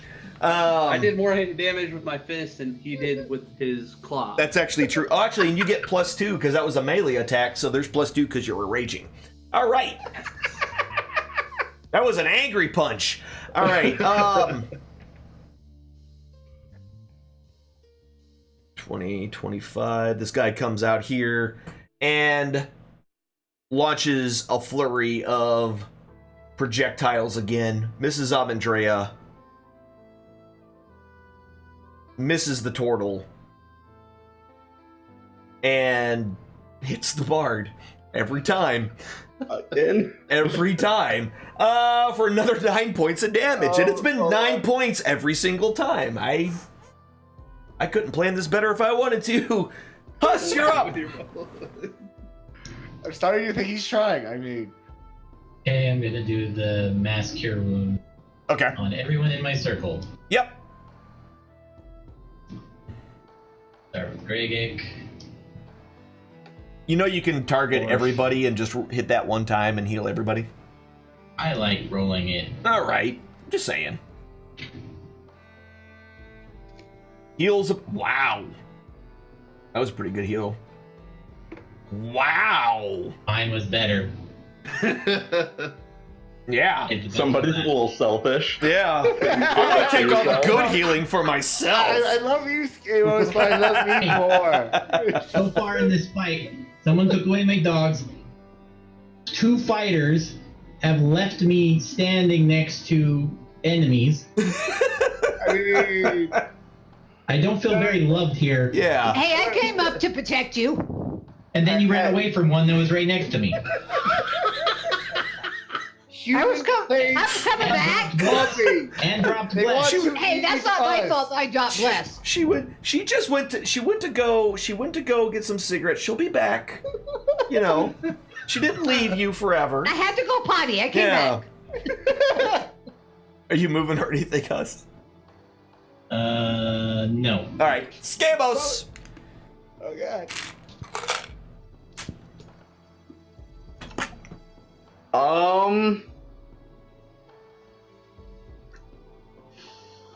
Yeah, I'm just gonna shoot a fire.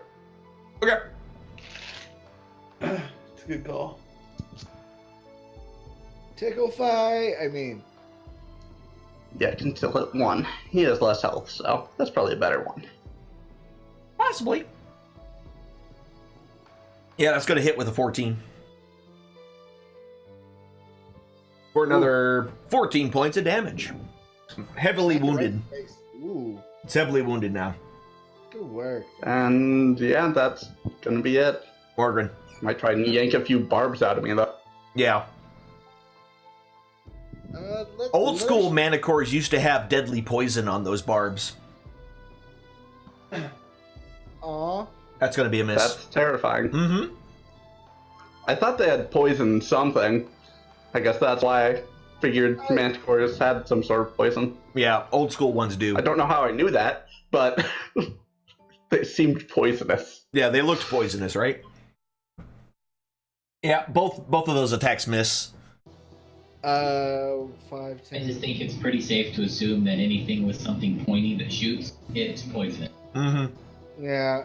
I'm gonna come rolling up right here and just I'm trying to catch this goon's eye. Hey, dude, I'm over here.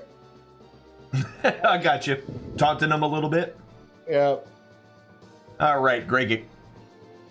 What's the chances of me being able to climb that tree and jump on it? Oh, I want to see. So to climb the tree, it's about 30 feet up.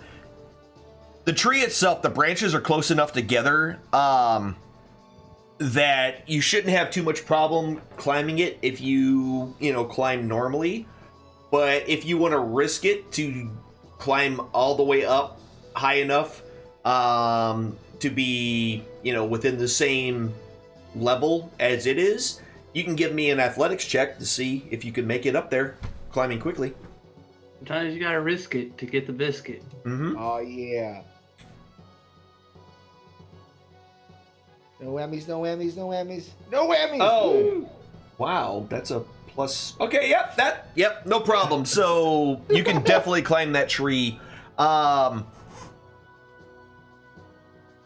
be your turn essentially, because you have to move to the tree and then climb up it. But All right. Yeah. So like, you're in the do I have to be tree. in the middle of the tree. Yeah, Or do I- you're up right there. No, you can't be on the edge. It's a pine tree. So All right. the only place that Sorry, you guys, can get really good. Yeah, but you're up in the tree. From where you are, it's going to have a hard time hitting you, and from there you'll have a hard time hitting it through the. You're partially obscured both ways. Hell darn. All I right. mean that's my turn though. So. Yeah. I'm Andrea. Okay, I'm gonna use a level 2 spell slot. Okay. Then we cast Bless. All right. And I'll put it on Morgan, myself, the only people I can reach. Us. All right. Okay. Cool. You doing anything else? And I would move, but I don't want Huss to get mad at me again. That was a bonus action though, so you should be able to shoot, correct? If you want. Oh, yeah, I guess I could do that. I'll take, yeah. Yeah, Because I took I my mean, bow out, so Up to you. I will do that. Yeah. First attack's an automatic miss with the 1, and the second attack will hit. Your arrow flies true, but barely grazes the Manticore for 2 points of damage. And that's all I could do. All right. Bojangles again. Manticore, Go, number 1. Bojangles. He's like, where the heck did that guy go? Yeah. Kind of swings around the tree. Moves in. And let's go ahead and give a -2 on this attack. So it tries to take a swing at you and actually is able to hit with its bite. So he's able to get his mouth in on you for 7 points of damage resisted down. He'll then attack again with a claw. And will critically miss with that first claw. And with the second one, we'll roll another 1. That was reversed. Well, he's consistently hitting 3s. Wow. All right. You definitely got Manticore 2's attention there, big guy. And he swoops Perfect. down upon you Get wrecked, puppy and tries dog. to take a bite. And will miss with the bite. Oh no! And we'll follow up with a claw, which will Oh, miss. God, you And then missed with a again. second claw, which will also miss. Interesting. As it misses me again, I make another taunting gesture to it, being even more obnoxious to the fact that it just couldn't hit me. All right, and it flies away. So you have your bow out, so you can go ahead and try to punch it. Go ahead and just do an attack roll. Headbutt it. Or you can headbutt it. If you want to headbutt it, we'll let you do that. Yes, actually. You actually hit with your headbutt. Yeah. And do 5 points of damage Where is with it? your spiked helmet against its hindquarters as it you just headbutt this thing in the butt as it flew away. Where is it? I wasn't even aiming for the butt. I almost completely forgot that you had that stupid spiked helmet. Right? I've been trying to figure out how You've actually got a chance to use it. Excellent. Huss, you're up. Okay, I need 2 giant eagles, please. 2 giant eagles. Fly like an eagle. The eagles are coming. The eagles are coming. Giant Don't you take my fun away. eagle. Right.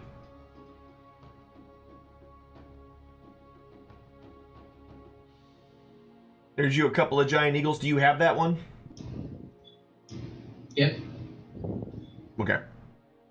I real quickly, wasn't I after Morgan? Yes. Did I not? I was. It might have skipped me because it said host connection loss and then reconnected. It went Morgren, then Gregik, then Drea. Yeah, And then it's the Huss, then Manticore. Skamos, then Morgren, then you. So did. Remember, you climbed up in the tree. Oh, no, my bad. I got lost because he headbutted him in the butt. Yeah. Yeah, Sorry. his extra action. Yeah, his opportunity attack. Yeah. He wanted to use his helmet. Yeah, he put a spike in his pooper. Oh yeah. I mean, wait. All right, so you summon 2 giant eagles right around the Manticore. I'm assuming flying at the same height he is, correct? Correct. Yep. All right. Moving or anything, or is that your turn? I am going to take a couple steps back here towards The tree? Skamos. Behind Skamos. I'm hiding behind the bard. As one does. Skamos, you're up.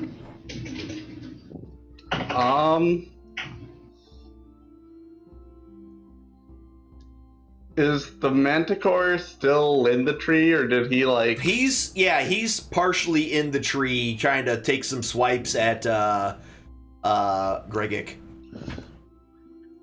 If I firebolt him, will I catch the tree on fire? No, not if you firebolt it. Okay, just making sure. No, actually, Alan, that's a pine tree of sorts, is it not? Yes. Just don't roll a 1. Dude, those things are particularly sappy. I don't know. understand. Just I'm let him sorry. attack. I'm sorry. I'm the DM I'll here. shut up. I know what I'm doing. That's I'll a hit shut with up, an sir. 18. My apologies. That's an 18 for 15 points of damage. It is critically wounded, and it did not like that. First of all, I'm sorry. My bad. Morgan. Do I have a clear enough line of sight on Manticore 1? Yeah, you can shoot him from there. He's like, I climbed up in this tree. You better let me kill him. That's gonna be a hit with a 14. And your arrow catches it right in the eye, its human-like eye, and it spins it, hits it so hard that it kind of spins it around, and its wings are no longer able to keep it afloat, and it hits. There's a bunch of cracking noises as all the various branches are cracking and breaking as the weight of this several 100-pound creature comes flying through all of the branches, and it lies lifeless on the ground. Whoopsie. Hide the Manticore. Sorry, buddy. Sorry. Yeah, that's going to hit the other one as well for 7 points of damage. That's actually really funny. Greg, it's your turn. I'm going to jump out of the tree and stab the corpse. I was going to ask you, when he fell, did it trigger an attack of opportunity?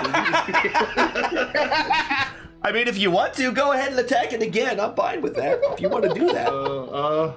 Crap. Well, I'm absolutely fine with that. I guess I'll just climb down. You're about 30 feet up in the air.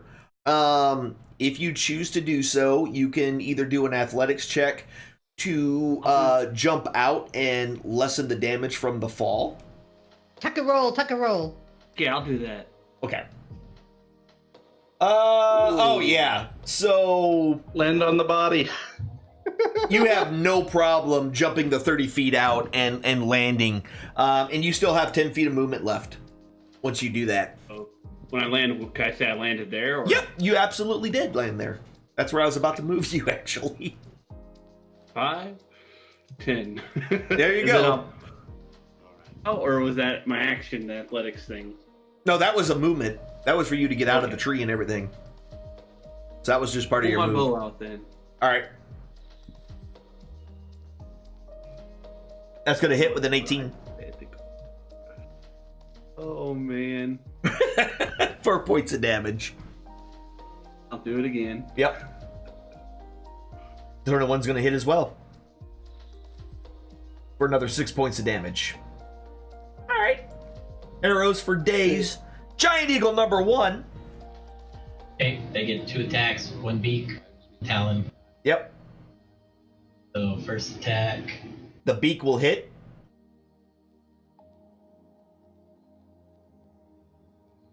For 6 points of damage. and talon attack. Inconceivable! Will miss. And then Eagle number 2. Beak attack. 11 will miss. Talons. And Talons will hit. Rip his eyes out. Rip his For eyes 5 out. points Oh. of damage. He's Snake heavily eye. wounded, though. Amadrea. And I can shoot with the eagle in my way, right? Yeah, you can shoot it. Because you're coming up at an angle, so you have full line of sight of the Manticore. Yep, 17 is going to hit. For 3 points of damage. And the second attack will miss. Okay. That's all I can do. Alrighty. Manticore number 1 doesn't do anything because he's dead. So while he's up here, he's going to go ahead and try to bite Eagle number 1, which will critically hit. For 12 points of damage. He will then claw at it, which will hit. Heavily wounded now, and the second claw against the eagle, which will also hit. Wow. Poor eagle. Rats. Critically wounding it. Huss.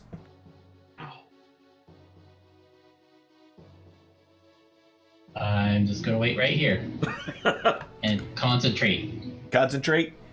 All right. Concentrate. Just concentrating. Not gonna sling or anything? No, I think I'm out of rocks. No. Alright, well, Skamos. I gave my last 2 to that other lady. And Oh, that's right. And then she got mad at you. Whoops. I'll just firebolt him, I Alright. guess. Yep, that'll hit with 25. Ooh. For 7 more points of damage. That's it. That's it. Morgan. Let's see. 5, 10, 15. I just want a little bit better shot on that dude. Okay. 18 will hit. For another 9 points of damage. It is still up. Okay, I'm having a hard time seeing the bead. Oh, almost with that 20. Almost, but not quite. But that's going to be a hit. For another 8 points of damage. It's hurting for certain. He's critically wounded. Alright, that's my turn. Regic. Well, I'll hit him with my longbow. Shoot him! 13 will miss. It definitely dodges out of the way of the first arrow. Again. but you saw it coming and were able to concentrate and hit him with the second. And with that final arrow, you catch it directly in the chest, right through its heart. And it tries to keep itself aloft, but it slowly, its wings cannot keep it aloft, and it crashes to the ground below. And is it okay to say it's before I do the damage, right? If I want to say like I want to knock something unconscious or something. It's that you. I don't think you can do that with ranged weapons. Oh well, darn. I was gonna ride it. I was gonna knock the conscious and hop on top of it. Hop on top. Hop on pop. What? Yeah. What? But even if you would have knocked it unconscious, because of it falling, it would have taken another like 12 points of damage and would have died anyway. Okay. So Okay. either way, it's dead. All right. So as the dust settles, as the last dying breath exits the gaping maw of the Manicore, silence other than the rushing sound of water is all that you hear now. And with that, guys, it is a little bit after 9. We're going to go ahead and take our halfway break. So grab yourself some water, grab yourself some snacks, some Funyuns and Mountain Dew, whatever the heck it is. And we will be back in just a little bit. What's up, Lone Desolator? I'll be right back. I got a party!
right, y'all, I'm back. What up? So while we wait for the rest of the crew to get done with their break here, wanted to talk a little bit about what we're doing. How do you get in the game? That's what I was about to talk about. So, Doctor, welcome in. Sorry I'm not as interactive as I normally am. That was the first thing I wanted to say. So if you're hanging out, never been here before for my Friday night games, essentially I am normally much more interactive with my chat, but when I'm running the game, I run the game. I will, sometimes chat. If you have questions and stuff like that, please ask them. I will try to answer them as best I can in the chat. But I don't want to break up the flow of the game necessarily to answer questions. But if I can type out the answers, I'm all about it. But so that post that Pingus just did there for joining the Discord. In my Discord, if you join my Discord, there is a stream members or members only sign up. In the members only sign up is where you sign up to play the game. Why this exists is because I love the game of Dungeons & Dragons. I love teaching people how to play Dungeons & Dragons, and I feel like a lot of people are don't get the opportunity to play because they don't know anybody who plays, or or there's just nobody around, or nobody wants. Maybe you don't want to spend the money on the books necessarily right up front if you don't know if you're even going to like it. So that's kind of why I do what I do. I try to get as many people in. Essentially, it works by not only in the order in which you signed up, but there's also a secondary priority system, where essentially, if you've never played Dungeons & Dragons before, you are moved up on the priority list. You are number 1 on the priority list. So once I go through all the people who have never played Dungeons & Dragons before, the next is people who have never got a chance to play Dungeons & Dragons with me. And then final is people who have played Dungeons & Dragons with me, and that's kind of a sliding window based upon how long it's been since the last time they played with me. Essentially, that's how the third priority works. And the idea is to get people who have never played before the chance to play. And, you can ask some of the folks that are in this, in the game now. They're in the chat. They're in the game. They'll tell you right now that some of them never played the game before, and they always wanted to and never had the chance. And this was kind of their first time to get to do it. So anyway, in the Discord, put your name on the list. Let me know whether or not you've played before or not. Yeah, we'll go from there. And so that's essentially how it works. And when we switch players, it'll essentially happen. We're gonna play the full story of Storm King's Thunder. Once we complete the full story of Storm King's Thunder, there will be a little bit of a break. How long kind of really depends on multiple factors. How long does it take to find enough people to verify schedules, etc., etc. And then we will go through the session 0 where I talk about the stream rules of playing D&D on the stream, and what will get you kicked out of the game and banned from my channel immediately if you try to pull some silly stuff, so on and so forth, those kinds of things. And then we'll go into character creation, go into a little bit of Fantasy Grounds and how to use Fantasy Grounds, which is the virtual tabletop I use. A couple of things that are required in order to play Dungeons & Dragons with me. The first thing is that you'll have to have access to a PC because you need to have Discord. That is the communication device that we use for voice chat. The second thing that I require is that you do need to have a computer, and it needs to be able to run Fantasy Grounds. I have an Ultimate license. Ultimate license of Fantasy Grounds means that demo and any kind of game license can join my games. So this means that you don't actually have to buy Fantasy Grounds or buy a license for Fantasy Grounds. You can just use the demo version in order to play with me, which will, of course, save you a lot of money because you don't have to buy the Dealy Bops. But if later on that you start getting into it and you want to play with other people, so on and so forth, you may go and, you always have that opportunity to go buy your own license later on. So that's kind of the... For half a second. Huh? Can I step in for half a sec? Whoever's breathing on their mic, can you move your mic just a little bit away from your face, please? Thank you.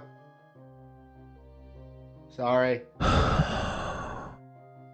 Your mic.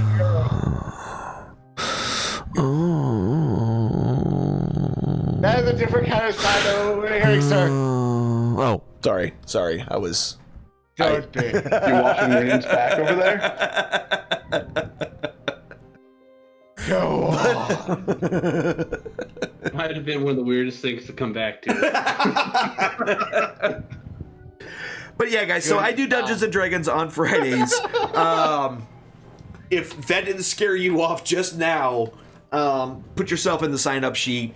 When the next game rolls around, if you've never played before, there's a good chance that you'll be up on the get to play.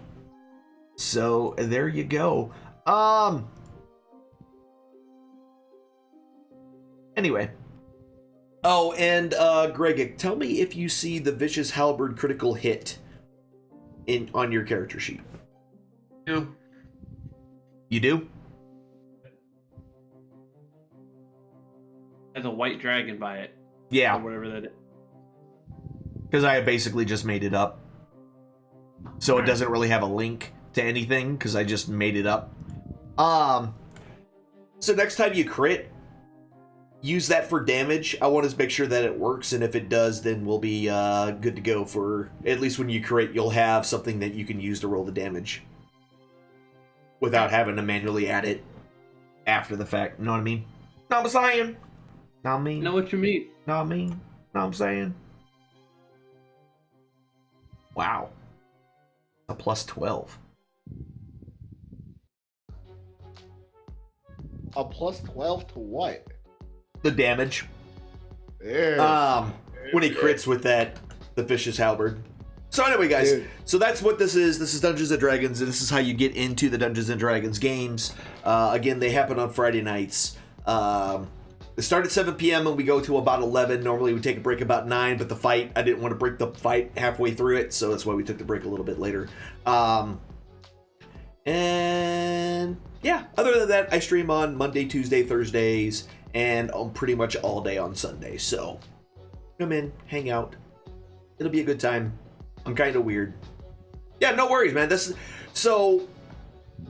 Of all the reasons why we all come here, my sir. Yeah, that's true. But I kind of started. One of the first things that I did before I started running D&D on stream was I was basically doing like a D&D 101, where I was teaching people how to play 5th edition Dungeons and Dragons. Going over like all the basic stuff, what an elf is, what a dwarf is, what a halfling is, like what all these things mean in the D&D world. And after explaining it for a few weeks, quite a few people in the community really wanted to play. They're like, I never got to play, and this sounds cool, and I want to try it. And so I'm like, well, like this thing cost $150 for this thing, and then on the next thing I know, people are throwing money at me, and I'm like, well, I guess we're playing some D&D. And here we are. On session number 23. But anyway, guys, is everybody back? I am. I think we're missing a Raven and a Dee Dee. That's cool. Oh, sorry, I'm back. We got a Raven. And we got a Dee Dee. All right, we are all back. So, again, guys, as the end of the combat, as the din of spellcasting and evil creature shooting spikes out of their buttholes fades, all you hear now is the sound of water just splashing very loudly off in the distance to the north west of the cavern. Yeah, so anytime you guys, so essentially you get 50 however many you fire throughout the battle, if you take the time to look, you'll always gather half of them back. Nobody likes butthole spikes. That's absolutely true. What if I told you I didn't get my ammo back? Did you click? I'm saying, like, if you do the searching, just give yourself half your whatever you expended that battle. Okay, 1, 2, 3. Because essentially, those are the usable arrows that you were able to find. Got to make sure that your helm gets cleaned. I mean, you did headbutt a freaking Manticore, with your spiky helmet. Yeah. These fellas, maybe even try and rip something off the Manticores. I mean, Yeah. You know what? I want this one. They had a mane of some kind, didn't they? I mean, they have the bodies of a lion. Their face is human, humanoid, but they have like the body of a lion, but then they have like that large spiked tail. Oh, God. Is there anything on those other guys that we killed? So, kind of searching through most of them, it didn't seem like they were much into. There's nothing really of money that these guys have on them. So, I want one of the Manticores' tails. Manticore tail? The whole tail? Right. Yeah. Right at the top of the butt. Okay. I mean, it's pretty big. You're talking about like a 7-8 foot long tail. Perfect. I want to be able to swing this thing around at somebody. Okay. Because spiked I tail. just want to put it in my bag. Just another thing to put in your bag? All right. Yeah, so you guys can go ahead and cut it off. It's bleeding profusely. Like, let the blood Game drain us a little cauterize it. bit. Right. We'll let mine bleed out for a little while. We'll hold it upside down until it kind of stops. Okay. I need you to cauterize this tail, dude. All right, I'll see what I can do, I guess. I'm gonna firebolt it, the edge. Just shoot the tail. Yeah, so you can go ahead and do that. The acrid smell of burning flesh reaches your nostrils as you kind of carefully aim a couple of fireballs at this stub of a tail. And you're able to kind of seal it up where the blood is now kind of a slow trickle. It'll probably stop on its own not too far in the future. What do you think a Manticore tail weighs? That Manticore tail weighs 30 pounds.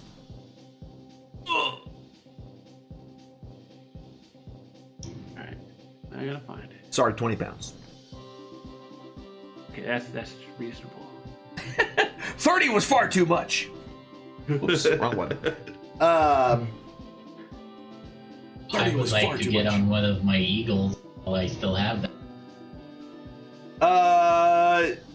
Village. Oh, you're gonna fly up to the village? Yeah, it doesn't take too much time.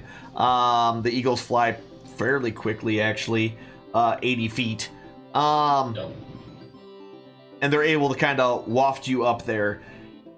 Yeah, so getting up there, it's over the fire. There's basically a really large fire in the middle, and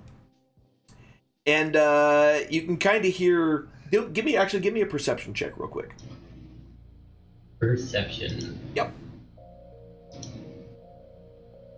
There it is.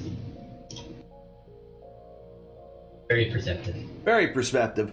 So you can kind of hear movement that seems to be coming from some of these tents that are in this area. And these tents are very, very large. So when I say tents, these are like, they're like 30, 40 feet wide. Made with very large logs. That's intense. Yeah, very intense. These barbarians they're like the most intense of any of the barbarians that we've run into thus far. Pretty soon I should try and catch up to you now, Huss. What if there's a crazy thing in there that you don't want to fight? I'm gonna check out this one. All right. Right. So, I'm kind heading of up there as well. hiding in the back is it looks to be more tribesmen, but these are obviously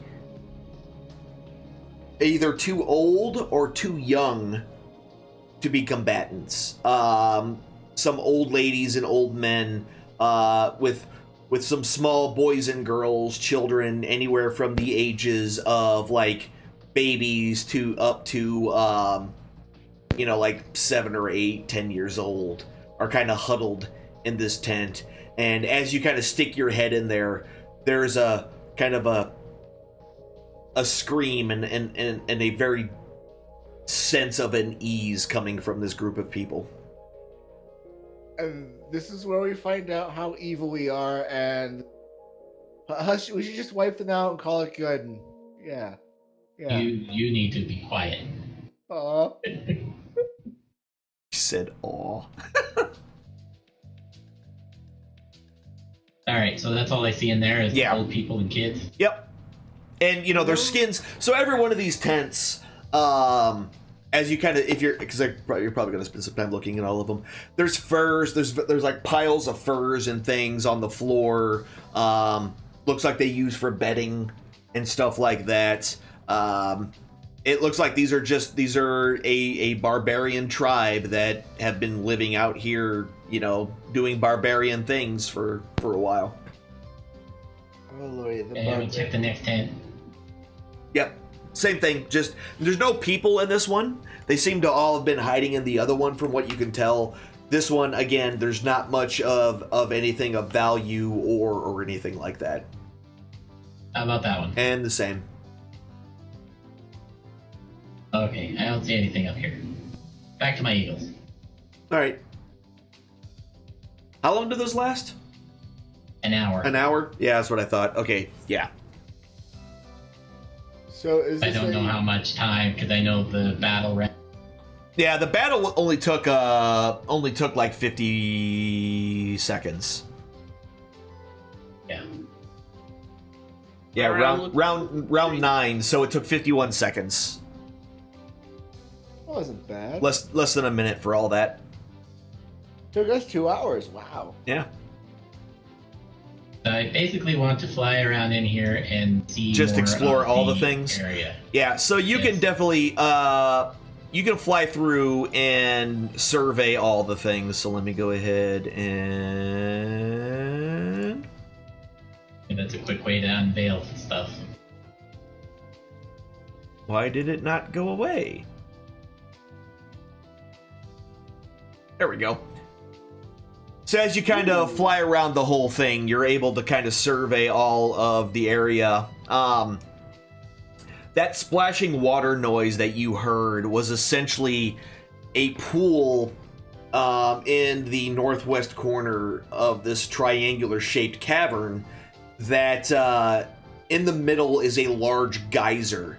So just this constant spout of water is just shooting up in the middle of this thing. And of course, hitting the top and splashing over and landing. You can't see into the water itself. It's far too volatile and moving around. But it just, and you can feel the warmth coming off of this. It's actually keeping the entirety of the cavern actually at a fairly decent temperature compared to the coldness that is the northern part, or above ground currently.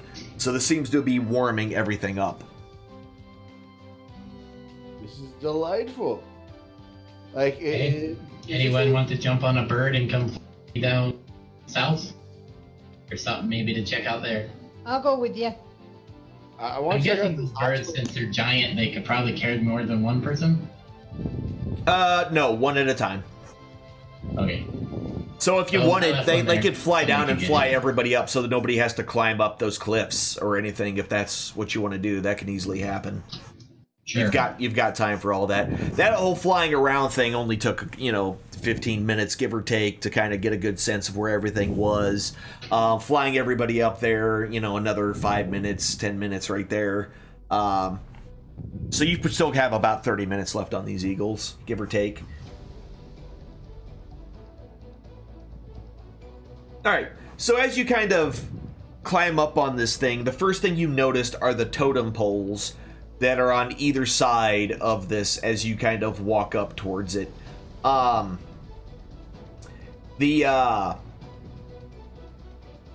immediately between them, all the way back in the back corner, is another extremely large altar. It's not the same shape, but you can tell it's definitely the kind of same general art style and building style of the other cavern that you were in, not that, a couple of days ago. Very, very similar in that. On either side, there's two. There's a lion totem and holy cow.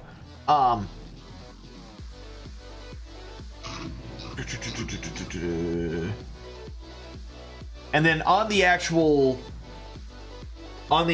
thing itself, since you're moving up that way, it's a large stone block that's just, you can tell it's been used probably for some sort of sacrifice or rituals of some sort. It's completely splattered with blood. Not fresh blood, but just dried on, old. It's just got that very dark rust color of very ancient blood. And it's probably been covered in blood for years, by the various shades that you're seeing there. It's about 9 foot long and about 6 foot wide, and the whole thing itself is about 3 foot tall. So it's pretty big. It's pretty hefty. It's made of solid stone. Yeah.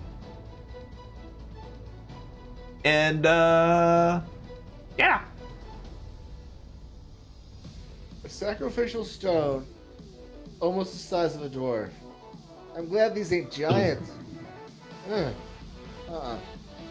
what about these totems? Is there anything on them that... Nothing out of the ordinary. They're they're basically carved directly out of trees. And, the two of them... Let's see...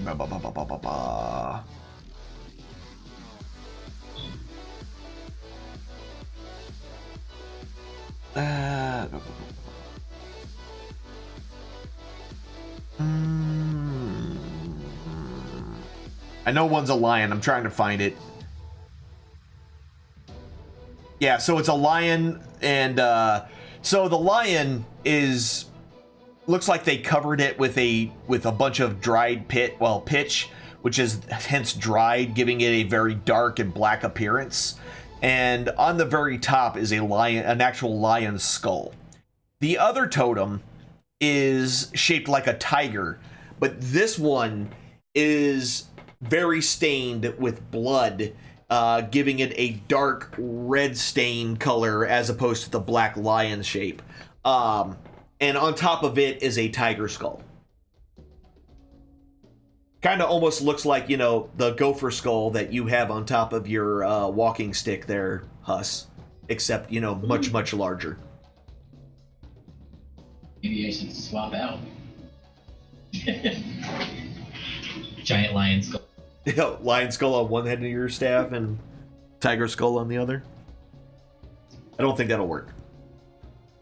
Alright, you guys want to check out the water source, maybe? There doesn't seem to be anything up here. Yeah, why not? There was nothing over in the village other than some old people and kids.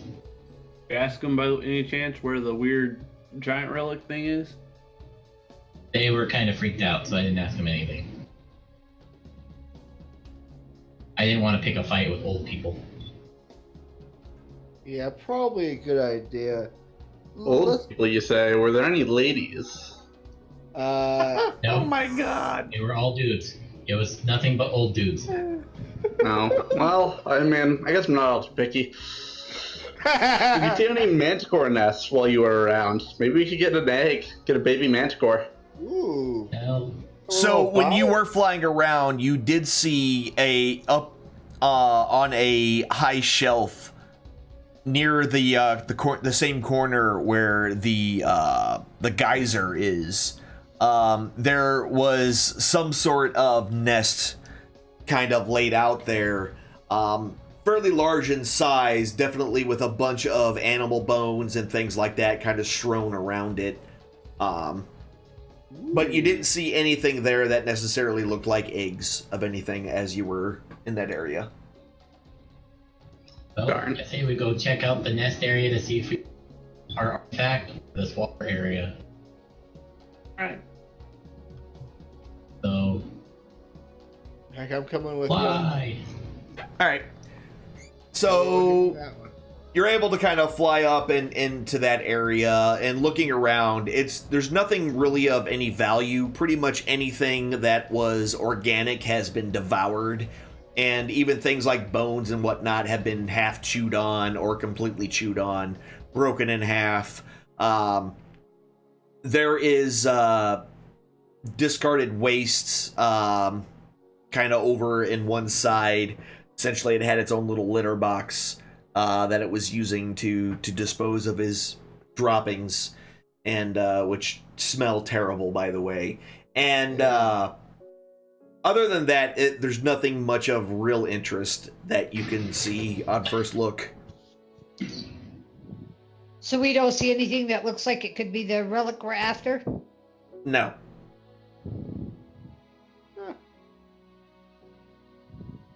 No, Morgan, start digging. How about in the water area? Does anybody have any, like, containers or anything? Probably. What do you mean by I- containers?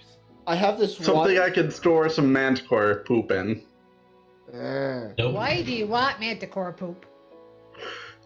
You never know what you need to just tuck You some just poop on the never ground, know. okay? I It saved no my longer life have on any- multiple occasions. I have a water skin. Hey, Alan. Yes. I want to fill my water skin with the water out of this pool. Not that I Okay. want to necessarily drink it, but actually, does this pool smell off or strange in any It's form or fashion? got it has a sulfur smell to it, which probably makes sense considering, you know, that it's being fed consistently by a geyser that's constantly shooting, so the water's probably getting superheated somewhere down below, perhaps by lava or something like that. And as the pool fills, you can kind of see there's a couple of areas where to the through the walls where these small openings where the water is essentially running out into the unknown underground somewhere. So is this water like cool enough to store, or I mean, So still- near the edge where you are, it's still hot, but it's not scald your face off hot. So you can you'll be able to fill up your water skin. all right, perfect. Like just to be sure, Make it feel like a water bottle. Exactly. Yeah. Like I'm essentially holding on because it might be the water here that we're keeping. I might be wrong, and I might get my water skin back later. Who knows? I think we should check out what's. Can I firebolt the base of the geyser? You can, yeah. Alright, I'm gonna do that. All right. See if anything exciting happens. So, as your flame hits the water, essentially there's a violent steam reaction as the fire hits the water. The water already, a little bit or extremely close to the boiling point anyway, and when your fireball hits it, it just sends it over the edge, causing a big poof of steam. But it doesn't really do much of anything else. fun. That was I want to go check out those trees a little bit. Like, I want to turn into a giant octopus and go in the water. Okay. So you're gonna go check out the trees. He's going into the water. Going into the water, it's as you first go into it, it's hard to see much of anything because the water's extremely turbulent. But as you kind of get a little deeper down, you're able to make out a little more of your surroundings. And you can see the fissure and the base of this natural pool where the water is essentially getting forced out. You can't get too close to it because the water is very, very hot. The closer you get to it, almost to the point where you'll start getting hurt if you get too close to it. But other than that, there's no fish or anything in here. There's no vegetation. Probably just because it's far too hot for anything to really grow successfully in this environment. We don't want you to become turtle soup. I mean, Well, it would be squid soup right now. wait. Don't listen to Almatrea. There's turtle soup to be had? Wait, what? I'm sorry. I just want to poke and prod around these trees. Just like I just want to see if there's anything peculiar about the trees and stalks and trunks and the whatnots of these trees and whatnot. So the trees themselves, can you give me a perception check? Yes. One moment.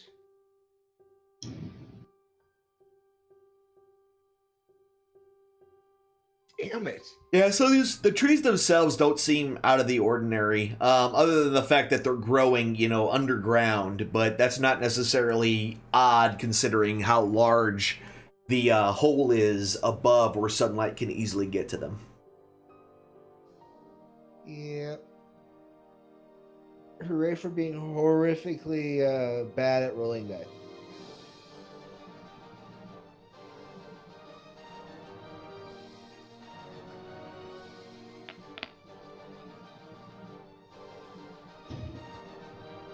Amos, maybe you should go talk to the old people. You really twisted my arm on that one. Let's go, no. babies. Let's do this. No funny business. I'll consider it. It's gonna be all the funny business. We're screwed. Or, well, not yet. I pull out my Orcus fertility totem and give it a few rubs of good luck. No molesting old people or Quinn gets tossed over the airship. Oh my.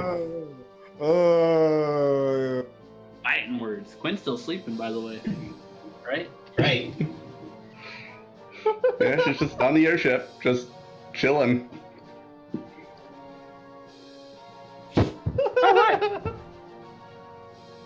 So you make your way Lots of up. places to go. You make your way up to the people, and they're still kind of hidden away. They're staying away from you as best they can. In a lot of ways, we don't blame them.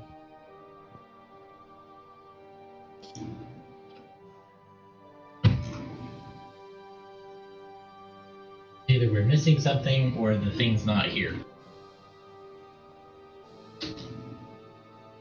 So they were in this tent? Yes. Yes. Okay. Did you check between some of the skins? Like stacks Well, all of the leather other high ones things. have been big, right? So it's like, We've only got one. but it was a big shield or something. Yeah, it was a Yeah, it shield was that was giant about size. 13 feet wide. Yeah.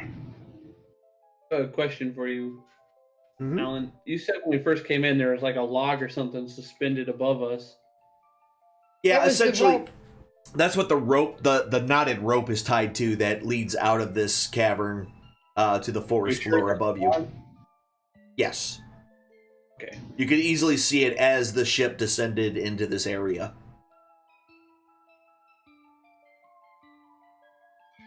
I mean, I guess the thing we're looking for could be one of the tents. They just made it out of it, huh? True. It could be some leather, hide, if you will. I want like I want to poke and prod at some of these piles of skin and leather in these tents. See All if right. I feel any funny business. So all of them are made of multiple skins, all kind of stitched together. So it's not just like one skin; it's multiple skins completely stitched together, made of various animals, but mostly hoofed game like elk and deer and things like that. I'm gonna. While they're doing that, I'm gonna check out all the trees just to see if maybe it's hanging in one of the trees. Okay, give me a perception check. Perception.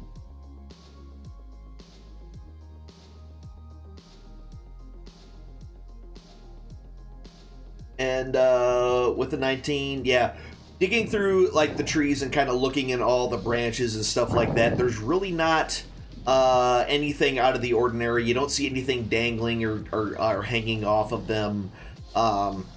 They all feel like normal trees. No kind of, magic hiding it or anything like that. Well, feel. shoot. Hey, Scamos, give me a history check.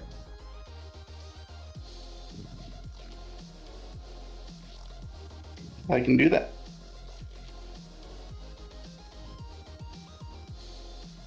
All right. So you were kind of thinking as you kind of walking around and kind of racking your brain. You realize that at Bjorn's well has something to do with an old Uthgard legend about an ancient Uthgard warrior who essentially was well revered in Uthgard lore. She died fighting a demon in these very woods that you were in, and in the final moments, the ground basically opened up underneath her and plunged both of them into this cavern. Don't we have? Doesn't somebody have a rod that will detect? Won't detect that. It's on the airship too, so Oh, yeah, it's a different material. Well, probably. All right, so since I'm in the tent. I thought I could detect anything that you're thinking of. But we also don't know what we're looking for necessarily. But it might be able to help. Let's see. Hello, people of this tribe. I scan the crowd and look for, like, the oldest lady I can find and kind of lock eyes with her and go, you guys are all some good-looking people. Oh my god. Do a little eyebrow raise. We mean no harm. Gently tap him on the No back of his more head. harm unless you try to attack I like us. how you rephrase that. No more harm. We're looking for a giant relic. Would any of you happen to know what that is? Or where that would be? There's kind of some murmurs among the crowd. Somewhere in the group, a baby starts crying, and the unease is just, it's palpable how uneasy this group is. And one of the elder gentlemen says, we know nothing of any kind of giant anything here in Bjorn as well.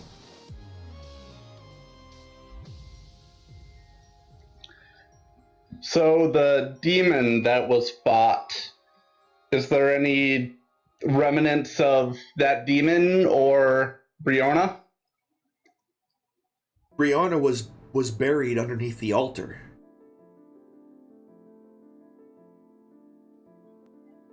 When we found Nothing this about place, demon? when we found this place, we found her bones and gave her a proper Uthgard burial. And placed the altar upon where she lays. That's all I know from our history. Very valiant of you guys.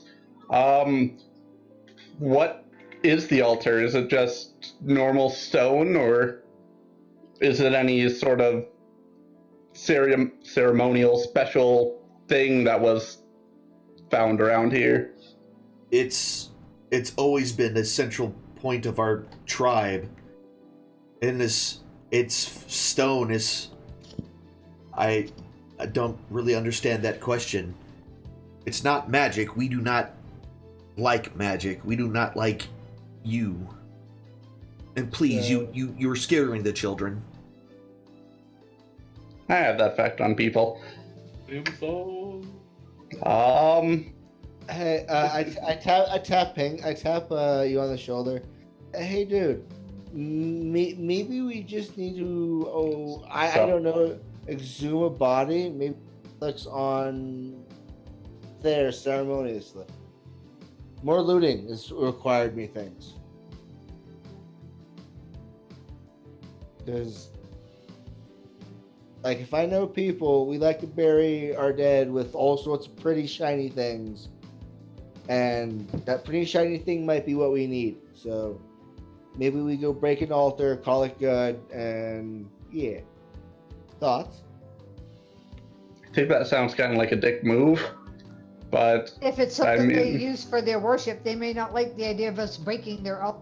It's true. what's a group of old people and children gonna do, though? Especially when they're all huddled in a tent that's fireballable. And we don't necessarily have to break it either. Yeah, I'd say we try and disturb it as little as possible if we do go with it. Absolutely. Let's see if we can push it out of the way or tip it over on its like other side or something. We don't have to break it. Just raise the dead and they come out. We don't have to take it. We could just dig a hole right in front of it and I've got a shovel. underneath it. Dwarfs are good at digging. Get on it. All right, shit. Let me get my placard up over there. I take one of your eagles. Or I could turn it into a badger or something. Hey, I actually turned me into a giant gorilla up there and just roll the darn thing over and like paw at the dirt a little bit. It'll be real easy work. I ain't wasting that spell to turn you into a giant gorilla. All right, fine. We'll take me in the Turn into an earthworm and just wiggle around down there. Giggity, giggity. What?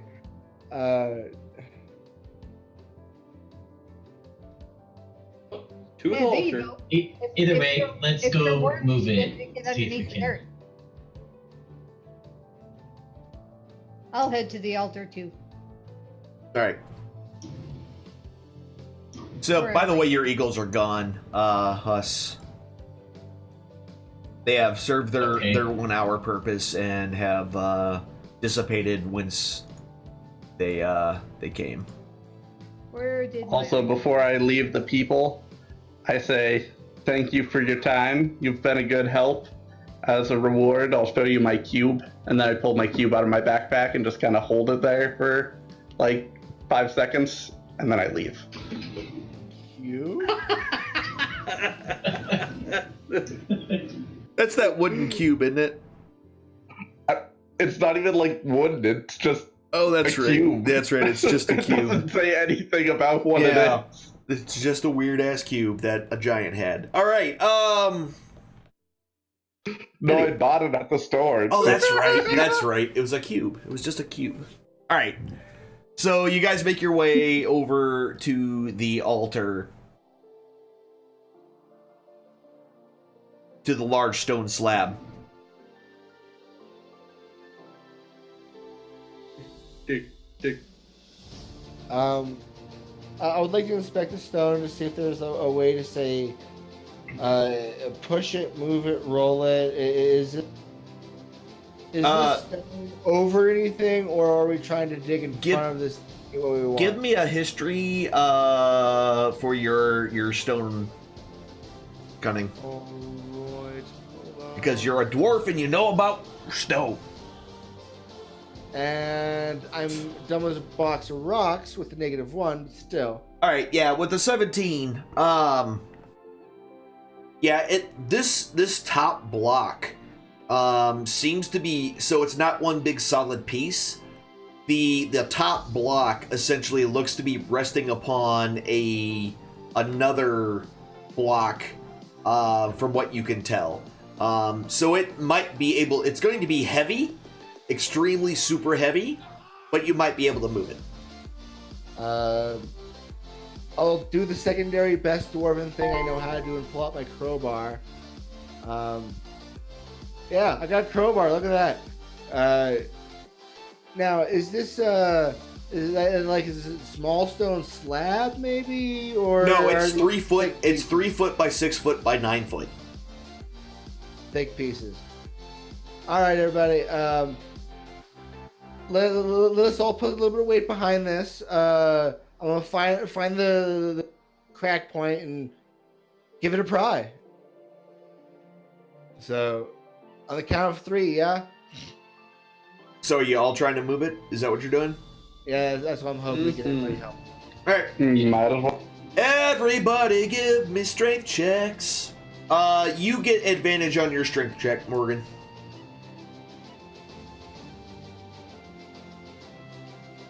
I'm pretty sure I was pulling and not pushing. Wasn't very good help. I'm glad I had that advantage. That's okay, I got you covered, Skates. Yeah. So this thing does not budge at all. Cabrón. I guess I'm digging. I want to dig though. Hold on. Does anybody have any explosives? I don't think that's a good idea. Well, it's not, but still. Damn. So, if we had the giant gorilla, I'm sure it would be so much easier to just that thing over, you know? I put my cube on top of the altar and just wait and see if that does anything. I start glaring. Can we at tell if it will like open bit. at all, or is it just solid wood or solid stone? No, it's definitely 2 pieces. It's definitely 2 pieces of stone. Morgan could tell that because of his ability with, looking at stone and figuring stuff out with stone.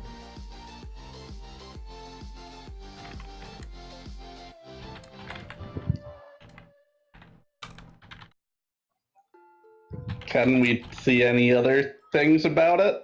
We investigated a little bit. See if there's a better way to open it, like a keyhole or something. No. With that investigation check, you search around the whole thing, and it just looks like a big, heavy block of stone. That would just take an incredible amount of strength to probably move.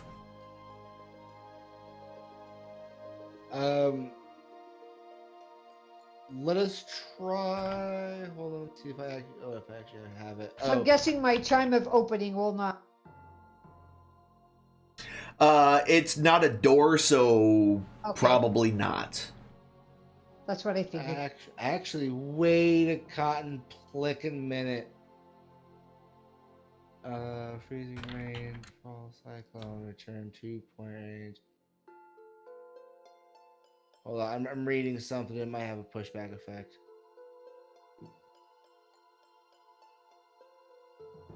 A wagon wheel. I have a wagon wheel. Just put a wheel on it and we'll just roll it on right off. That's how it works.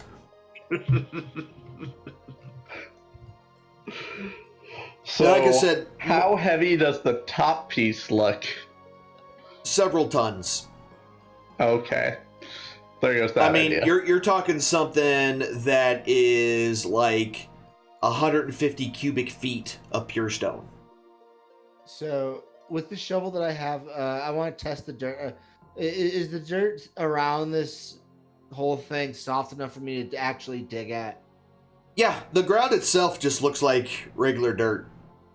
I'm gonna start digging at this thing. Just I want to see if I can't get under it to some extent. Okay. Yeah, so you just start digging. See if I have anything else to help this whole thing. Big old fucking rock. I ain't got nothing.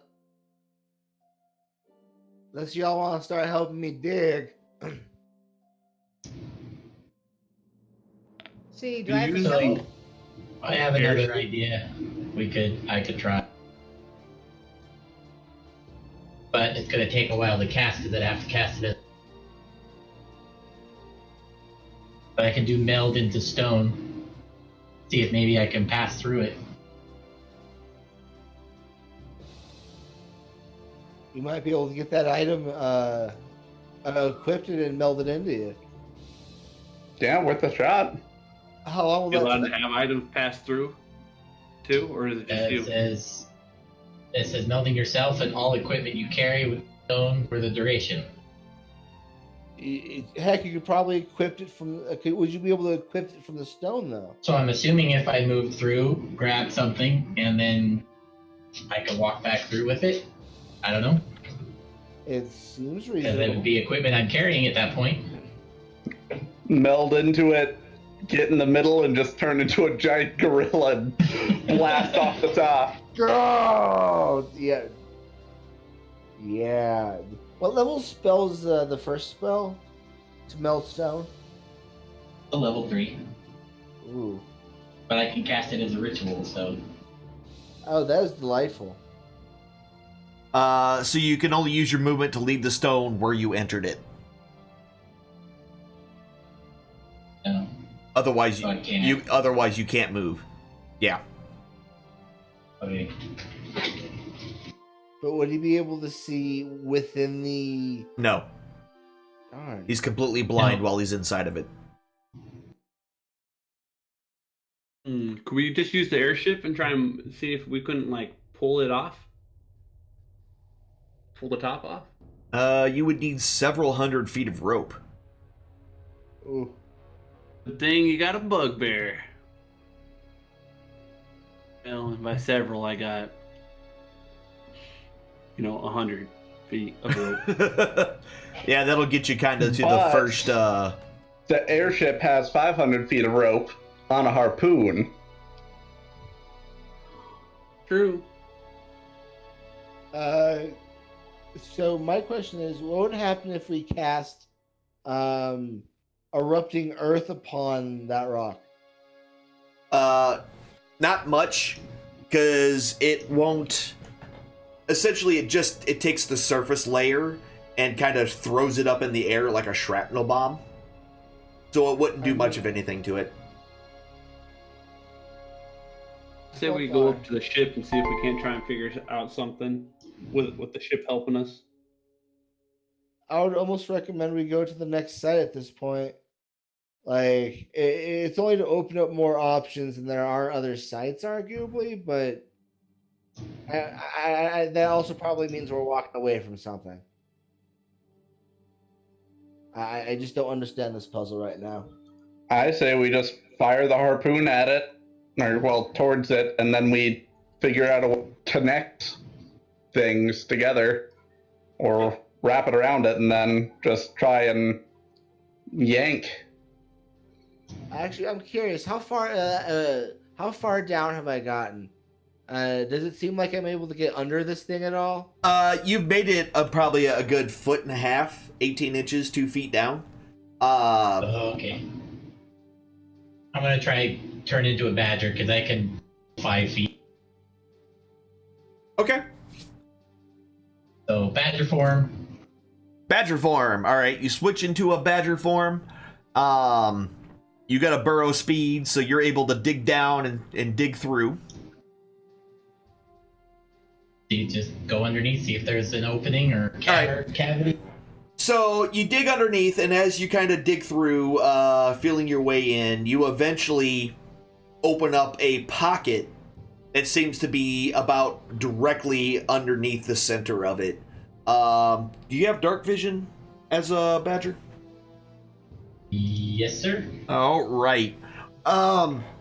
So in this little niche, it's not very deep, but there's definitely some bones that are kind of laid out in this area.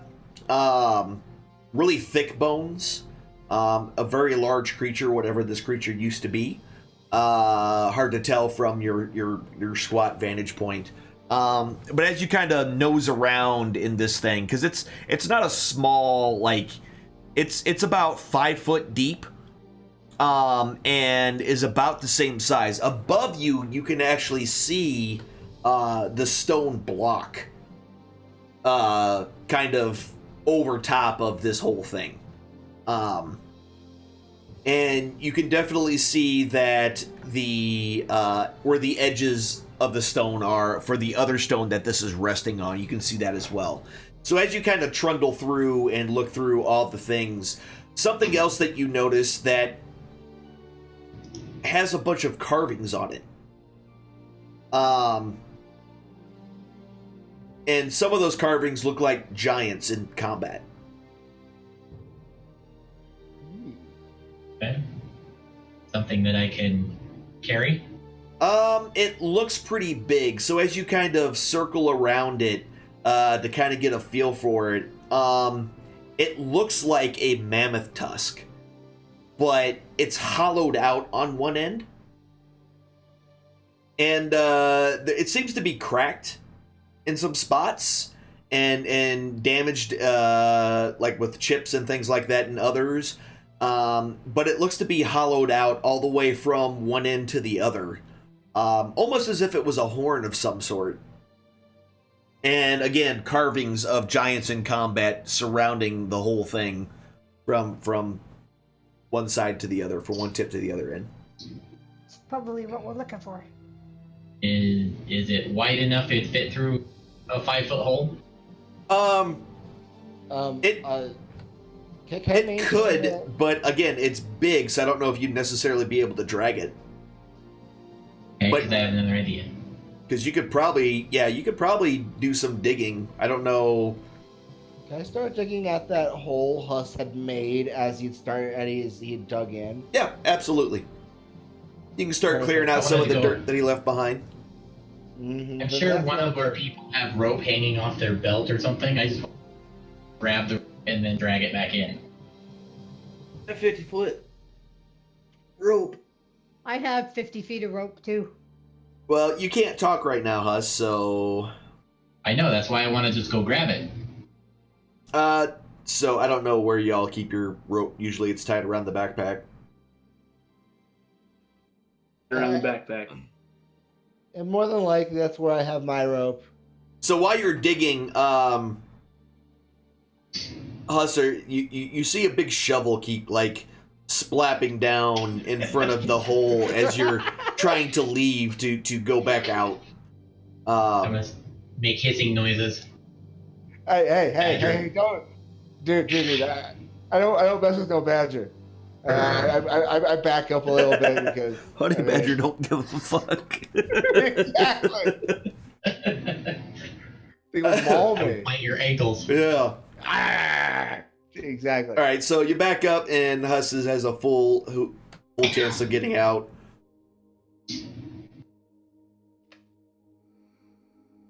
And basically, we just want to reach up and grab one end of the rope and then be back in. All right, so Huss comes out as a badger, guys, and he's kind of climbing up on the side of your leg, Gregic, and he looks to be just trying to get something. Is he humping your leg? Bad badger. Get him, Huss. Alright. Get him. A little fur on fur action. Oh, Let him have his way with me. Bumping fuzzies. Anyway, In our daily rations, do we have any mushrooms? No, it's usually like Dude, hardtack. Dude, That threw me off. yes. That was a question. I guess I won't go bother looking for a snake then. Dude, thank you. You have made my night full circle. The internet has ruled the world. Well done. All right. So, at this point, I'm probably laughing my ass off in this game, just watching a honey badger have its way with fucking Greg's backpack. Oh, he's just trying to get up his leg. Oh, here, let me help you get up on my leg. If I cast Speak with Animals, can I talk to him? Yes, you can. Alright. I'll cast that Okay. and ask him what he saw down there that made him so horny and where can I get some? It's an actual horn.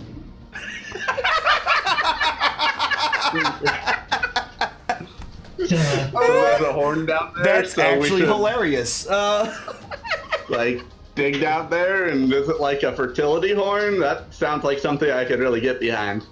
It could be. I need his damn rope, and he's not giving it. Oh, he wants your rope. It's that kind of night, huh? Oh my It god. must be a really good horn. You're gonna get tied up. Yeah. Can a badger face palm? Wow. It just looks like you smacked yourself in the face a couple of times. Alright, I'll go in the end of my rope. Wrong rope. I mean, come on, Greg. Focus. All right. Focus, buddy. So now you have the end of the rope in your mouth. Okay, I'm gonna take it back down there Alright. and see if I can. I know I can't tie a knot, but I want to see if I can hook it on something or You wrap it around in a way that they can you pull. can attempt to do a very rudimentary knot. You Okay. don't have thumbs to really be able to do anything fancy, but you might be able to tie it in such a way that it might be snug enough to get pulled out of there. So I want you to give me a dexterity check. Okay. As a badger, which I don't know what your dexterity is as a badger. Badger Dex is 11. So a It's plus actually 0. higher. Yeah. It's higher than what? Okay, well there you go.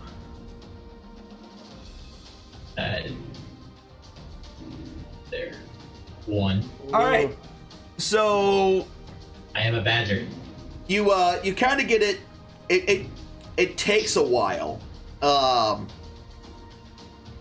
eventually you're able to kind of wrap it around the horn, and with some quick tugs of your mouth, you're able to get kind of a half square knot where you're able to just get it kind of wrapped around, and you're able to kind of yank on it enough where it's wrapped around, but it might have some issues holding on, as if it's just being pulled. Yeah. Oh, yeah, I'm gonna go back. Can I speak to Skamos from here, or do I have to be? He has to be able to hear you because it's a mix of like body language and chirps and stuff like that. So you have to be able to see and hear each other. Okay. So I'll pop back out and tell him what the plan is. I'll try to see if Greg can pull. Okay. He wants us to pull the rope, and we'll see if the horn comes out. I will pull the rope. Yeah, giggity. Oh, what? Yeah, rope. That's right. I need to roll a strength check or something for that rope. Yeah, go ahead and roll a strength check. Actually, what's your drag pull carry? My lift, push, drag, that thing. Yeah. 480. That's 1,020 pounds. Oh yeah. Yep.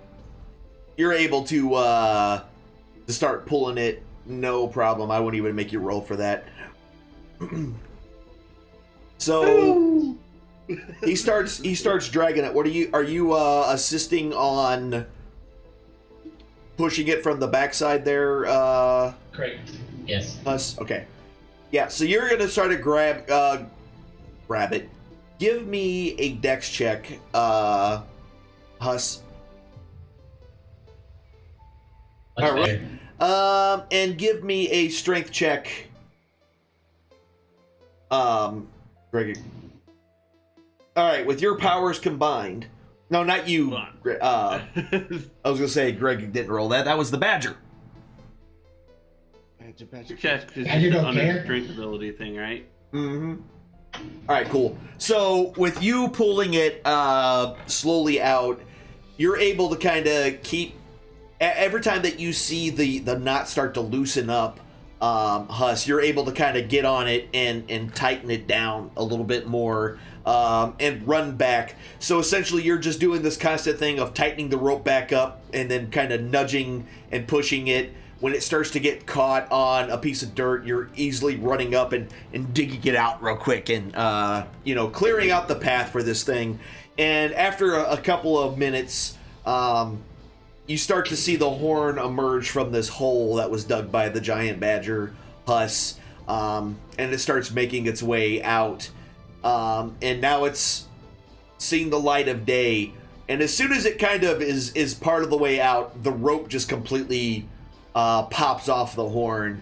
But at that point, it should be pretty easy for you guys to manually work it out of the hole. And now that it's in the light, you can really see that this is essentially, it looks like it used to be an old war horn or something like that. Completely made out of mammoth tusk with some very ornate carvings in the side of it. However, it doesn't look like that it would still be able to make any noise due to the large crack that kind of goes down one side of it. So probably no good for making any kind of noises anymore. Will they yank it out? Can I, mend that? You can try. It's a mending spell, right? Yep. Yeah, so you try to cast the spell on it, and some of the more superficial damage kind of repairs itself, which some of the bas relief that is carved into this thing kind of fixes where some of the superficial damage is, but the large crack just does not seem to be able to be fixed, because you don't have a lot of the pieces. Like, none of the missing pieces are there. So it's a couple inches. It's not like it's a small, hairline fracture going up the whole thing. It's missing, 2 inches here, 3 inches there as it goes down the length of this horn. And so without it doesn't have to be in good condition. Without the other pieces of it, you're not going to be able to really repair that damage with bending. That's too bad. I was really looking forward to just being with that. You just want to blow something. Hitting the gong and playing the horn. Pretty much. Dong, doot, dong, doot. There we go. Yeah. Well, that we was can dumb. always hit the gong with the tusk. I mean, There's that. So as you kind of get it out, this thing is pretty heavy. It's a good 250 pounds. That was played for me. Yeah. So there was no way that the badger was going to be able to pull that out on its own. Are you still a badger? Right. I'm good. Do I need to go back in the hole for anything? you should go check and see if there's any other items in there. Right, seriously. See if there's any pieces for the. You were in there for quite some time. The only other thing that you saw in there was a bone. Well, all the bones. Is it a magical bones? And there's bones in there. Schemos. Big bones. Big bones, you say? Yeah, you're I know a lot about those. We might want to dig. Female. Oh, Lord. Build Quinn a lower half. I say we leave the bones. That's part of their ritual. Right, we They get don't need the what we horn. want. Seriously. The dwarf can fill the hole back in. All right, Greg, it's Yeah. in your inventory right now. I was like, why did my inventory just move? What just happened? I just threw that horn in your inventory. Yeah. I'll start filling in that hole that the badger made. Try to respect them just a little bit more, and they're dead and shit. 250 pounds. Yep. You're getting me close to that maximum now. Well, so I mean, once you got to get it back to the ship, you can put it in storage and all that. But yeah, Nice. Good work, everybody. High fives all around. Way to go, Badger. Badger. I'm sorry. I mean, yes. It's stuck in my head at this point. Like, wasn't that like an email we sent each other in like the 90s? Weeble stuff. Yeah. Yeah. I'm not slowed down yet, right? Because I'm not exceeding my maximum. No, you're fine.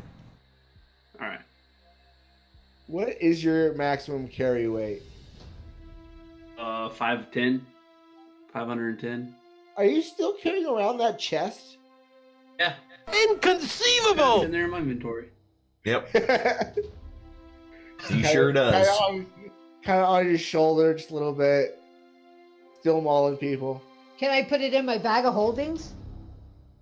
You might be able to. It's fine. I can hold it. We're gonna drop it off at the ship anyways. Okay.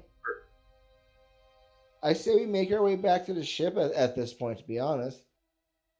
I don't think there's anything else left to do. All right. Yeah, so you guys go back. The same kind of thing before. You get some ropes. You get those guys to help you with bringing some ropes down, tying it up, and it's because it's not like underneath anything. It's very easy to tie it up and get it easily up on the ship. That takes a little bit of time. But essentially, yes, you are able to get the horn onto the ship and get yourselves back on the ship. So that's two things that we've got now, right? Yes. We should probably One check down by with the shield thing. We should check with the crew to see if we're to maximum weight limit. These things are heavy. No, this ship can carry several tons. Oh, Okay. that's fabulous. Good. You can always So get that what- fire elemental out and make him walk. No. Yes, because he's the one being heavy.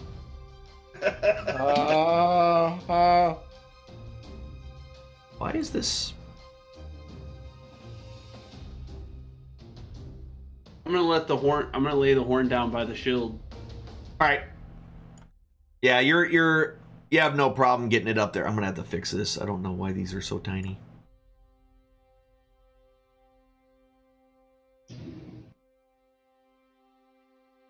So, Greg, now that we know that, you could be a giant ape. Would think it. If I would have did my original build, I would have. What I was thinking of doing, I would have had a thing. All right, who am I missing? Who did I not put back on the ship? Oh.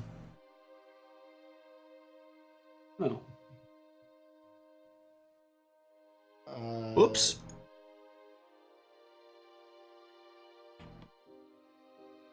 Oh god, why? Greg's icon is still down here on the That's what I was looking for. by a tree. Yeah, I was trying to Yes, figure indeed. out where he was. There he is. He's so tall. I can't see him.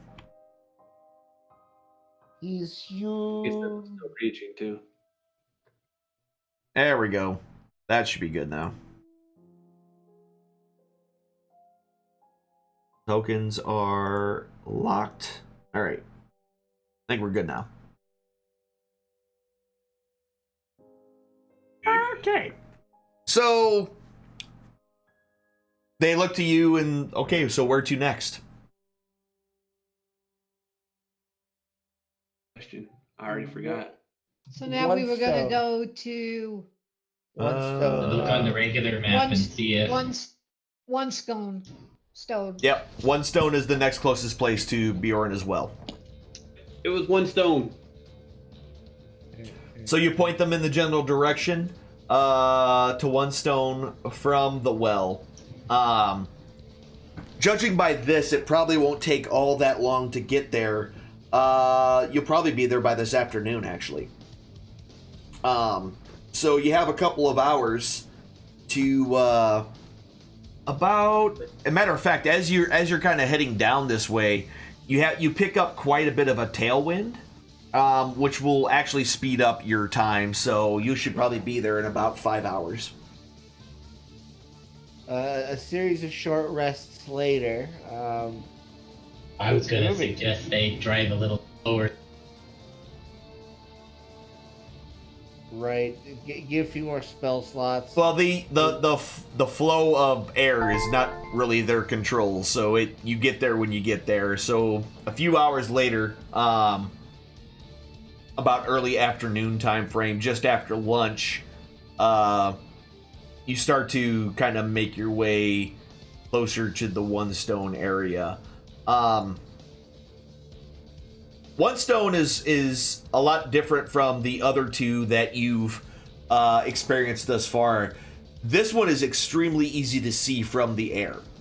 So the other ones, which by the way, you guys can take a short rest, so if you want to go ahead and spend some hit dice and all that, and the Song of Rest from Skamos as well, if you wish to do so, if you spend a hit die.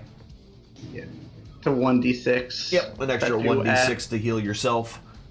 And, Oh, that was perfect too.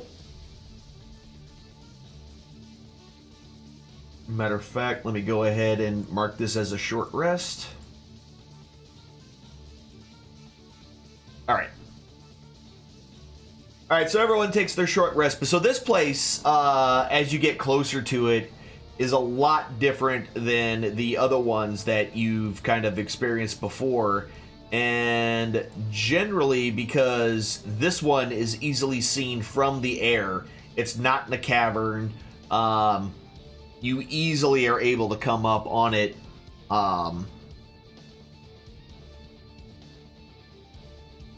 No issues whatsoever. I'm not going to redo this one, So as you fly over top, you can easily make out this kind of weird shaped thing where it's basically a cliff with a couple of ramps leading up to it in a shape of some sort of animal. Like a griffin, almost. And it's surrounded on all sides by this river, which kind of flows around it, kind of similar to how Nightstone was. But around that river, the banks, is just all these very large, very old oak trees. A lot different from the more pine and evergreen trees where you were to the north just a few hours ago. There's a lot more deciduous trees here. And as you've gone a little bit farther south, it's definitely warmed up a little bit, and not near as cold as it was as you were closer to the mountains. So you can see on the ground surrounding pretty much all sides here, looks to be a bunch of piles of rocks in various places, spread just about everywhere.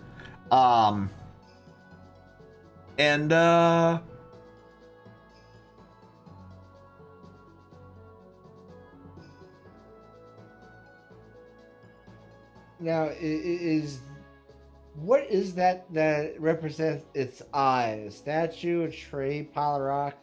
So the eye thing looks to be it looks just to be a giant boulder. Damn.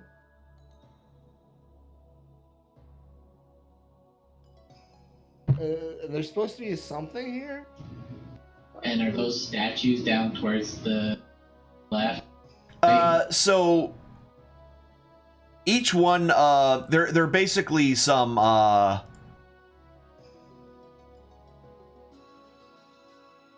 there's a couple of totems, yeah, on the each opposite side, essentially the front and the back of this, this creature that is kind of coming up as a cliff in the center of this whole thing.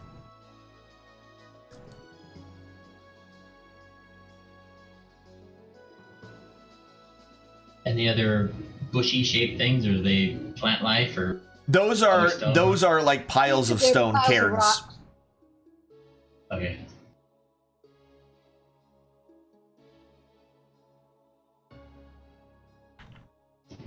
Well, let's drop in. Like, you just gonna jump out, or are you gonna use the rope ladder? I would I think- prefer to use the rope ladder. I would like to Let's- use the I ladder. can't Lands flip two the minutes and just jump out the plane. Yeah. So where you guys wanting to disembark at? Right in the middle of Darn the right, Turtle. Darn right. cliff shape. All right. So smack dab in the middle of the shape there. Right there. Let's find your icons. Where are they? Here they And is. then roll initiative. I mean, so as you guys kind of climb down, you get yourselves kind of situated. Also, I just didn't feel like messing around with this and changing the scale of the thing. So that's supposed to be 50 feet, each one of those big squares, but whatever. Yeah, you're able to climb down and get there, and as you're kind of looking around, from up here, you have a better vantage point of everything, and that's definitely a very large boulder for the eye of this. But from this vantage point, it's really kind of difficult to tell what this thing was. From the sky, it was much easier to tell it was an animal shape, but from here, like, it's pretty much not. It just kind of looks like an oddly shaped kind of cliff face that was built up. And as you guys are kind of standing there, there's a gentle breeze that's just kind of flowing around. Yeah. I run up to the boulder and start pushing. Right, I start digging up the base of this boulder just almost instinctively. Okay. You guys start messing around with the boulder. I've learned not to mess around with boulders too much. You had a bad experience with a boulder not that long ago. Maybe you should go check the totems instead then. Yeah. So Don't split up. Oh, come on. You know split. what's underneath those piles of rocks? I don't.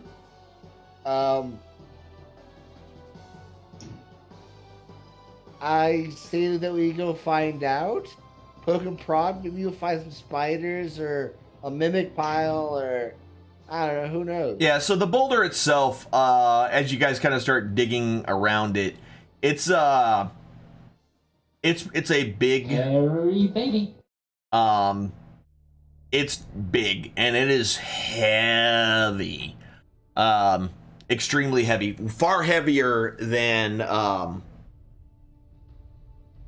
even that very large slab of stone was that you experienced at the last place. Well, harumph. I don't want to dig at that. Is there any writing, symbols? No, not that Anything you like can. that on No writings or anything like that on this. So it just looks like a big old boulder. That's it. So this boulder it looked like it was smoothed out. So it's not just like a rock that just kind of got put here. It looks like it was shaped and smoothed. And to make it very, very, smooth on all sides. All right, I'm curious about something. I've got Actually, Husk, can you give me a perception check? Yep. Ooh. So you notice, as you're kind of looking at it, that there are hairline lines carved all over this thing in various directions. And they don't seem to be accidentally carved that way. They seem to be very, very purposeful.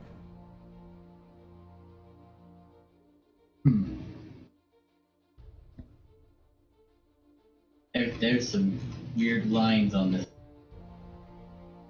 Can you tell if they make like any sort of pattern? They flow in a particular direction? So not so much in a particular direction. They kind of go in all sorts of different directions. It's some lines end at others. There's T intersections, there crosses. There's definitely a pattern to them, but it's difficult to discern exactly what that pattern may be. I want to pull out the hammer that I have in my back and find one of the intersections in these lines, in a spot where like a lot of lines seem to come into one spot. Like I want to like just tap at it. Like, With the this hammer? spot sound yeah. Does All right. this spot sound different than this spot? Does it seem hollow? Okay, so Can you just like stack little through tinks, it? little tinks at it, trying to listen for differences in sound. Yeah. Give me a I'm not perception trying- check. All right, cool. Hold on, had to sit up, had to fidget the thing. How tall is this? I'll also listen in. Us standing next to it. So this thing is like 15 those are- foot by 15 foot. It's around, actually, well, it's more around like 12 feet in diameter. 15 foot in diameter. Yeah. I just found it. Yeah, it's 15 foot in diameter. And it looks like it weighs a lot. So is it completely out of the ground, or is it? It's like, sitting on top of the ground. okay, so giant sphere sitting on top of the ground. So I guess it's not like on top. It's slightly buried. I guess it's in a depression of some sort. Can So I it's reach the top of it? you can climb on top if you wish. So as you're kind of tinking around on it, Morgren, both you and Skamos, neither one of you hear anything kind of out of the ordinary. It all kind of sounds the same. So are they like just like lines, or are they kind of like cracks as an opening? They are purposely carved, small, thin lines, going all around this thing in various patterns and directions. Tempted to mess them up by mending them. I want to Does climb on top. Does there seem to be a correlation in the carvings and the placement of the stone piles? Husk, give me an athletics check. There's nothing that you can see necessarily of the piles themselves. They just kind of look like, you have a hard time. This thing is pretty smooth, and you're having a difficult time kind of climbing up on it and getting a good grip. Gamos, give me a push. But there doesn't seem to be anything in particular about the cairns. They do just seem to be kind of laid out somewhat haphazardly. Together, could we push it? Gregik, up. Gregik. Do you want me to fly you? I can fly you up. Ooh, good call. Could I try to lift it? Can you lift it? Yeah, There you go, turtle. There, up, get up, go. Give me a strength check. I help the turtle with that strength check. All right. So yeah, you get a boost from the dwarf, and you're able to kind of scramble your way up on top. Gregik, this thing is ridiculously heavy. It's hard to get any kind of leverage on it because of how wide it is. And just by guesstimating, you're talking this thing's got to weigh at least it's got to be tons. How many tons? Many. Maybe we should go check out the totems. I want to hit this rock with this hammer really hard. Just clink. I was thinking, could we maybe try and dig a path for it to like roll down or something? Is there any different patterns with these lines on that I can top? Not so much from the top. It's again, looking at it from a whole different angle. You can kind of, with the way the light's kind of shining on it, you kind of sense that there's something. It's very like this was made to do something. You get the sense that it was made to do something, but you can't quite put your finger on it. I want to reach out. I'm gonna put my finger on it now. Actually, I wanted to pour some water on the top of it and see if it into the cracks. And okay. So you just how are you doing that? Just opening up your water skin, and how much are you pouring out? I'll pour all of it out. I'm next to a river. I don't care. All right, cool. Yeah, so you empty the full contents of your your water skin on the top, and it just kind of splatters around it and runs down the sides. Is there anything special about this totem that I'm standing by? So as you kind of climb down and you're looking at it, it looks like it's kind of carved into the symbol of a Pegasus. Pegasus, ooh, fancy. I want to touch it. Just ooh. Yep, it's just wood. Craig, maybe try turning it. I don't know, instead of trying to lift it. I don't know if I could turn it. He said it was multiple tons. Did I turn it? Give me a strength check. Let's see. I want to help. Yeah, you're not moving it. How about fire? Let me get off of it. Actually, I want to take out my water skin with that spring water. Splash a little bit on the rock to see if there's any kind of reaction. Like I just don't want to waste too much water on a no reaction of any kind. Okay. Let's just tried that and it didn't do nothing. Well, mine's that spring water from the last place, and yeah. So your water just kind of splashes up against it. Blow on it. No. Try to think if there's try fire. Anybody got a torch that we can light and try to? I can do a firebolt at it, and it's probably gonna react well with the sulfur. So stand back. Ooh, probably a good idea. Once they back up, I shut the firebolt and see what happens. All right. So your firebolt, excuse me, impacts against the side, and it kind of. It doesn't do what your spell normally does when it impacts something, where it just burns real hot and then kind of dissipates. Your spell almost seems to have been perhaps absorbed by it. And then under your feet, you all start to feel the ground shake beneath you. It's an earth shake. And as it starts shaking more and more, out of the ground, Undead Pegasus. Everybody roll. out of ground bursts The Kool-Aid Man. Oh yeah! Oh yeah! I'm not even sorry about that. some, well, I mean, but you should be. I'm joking. Fine. Two very crazy large creatures being ridden by a couple of humanoids. These creatures that come out of the ground kind of just burrow their way through pretty much like a bullet, which is actually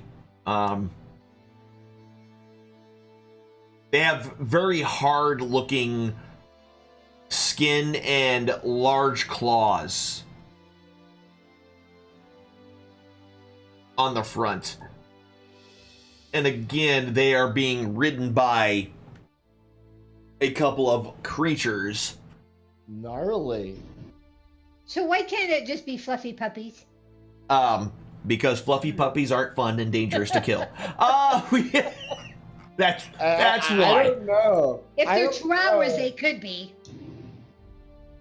And they're being ridden by a couple of humanoid creatures. Baby. They just look like humanoid creatures. That's it. So everybody roll initiative. We're missing 2 at this point.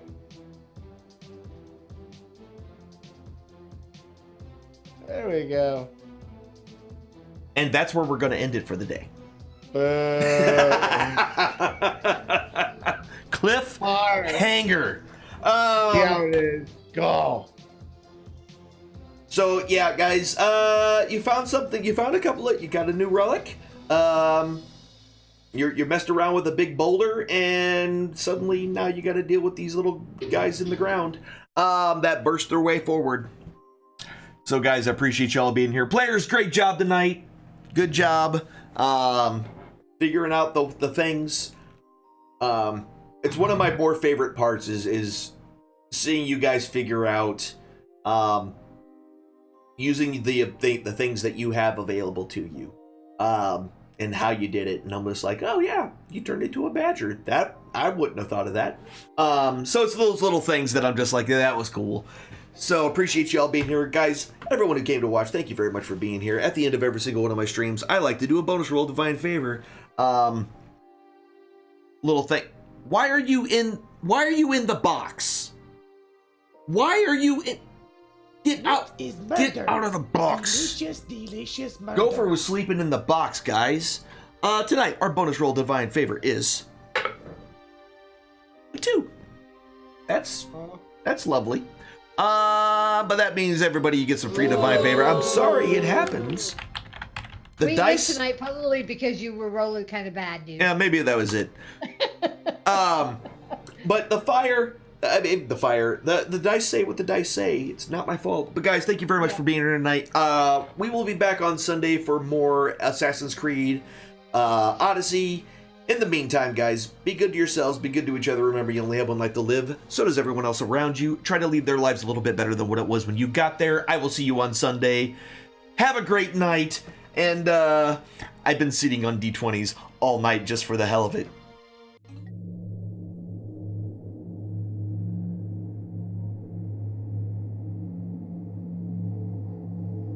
The eye rests. It has shown you all it can for now.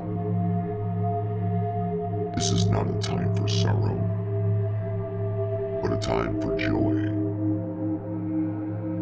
When one chapter ends, another must always begin. Ponder upon the lessons you have just witnessed, and heed its wisdom. Apply it to your lives. Go forth, be well, and do good towards the others that enter your story. Let your chapter and their book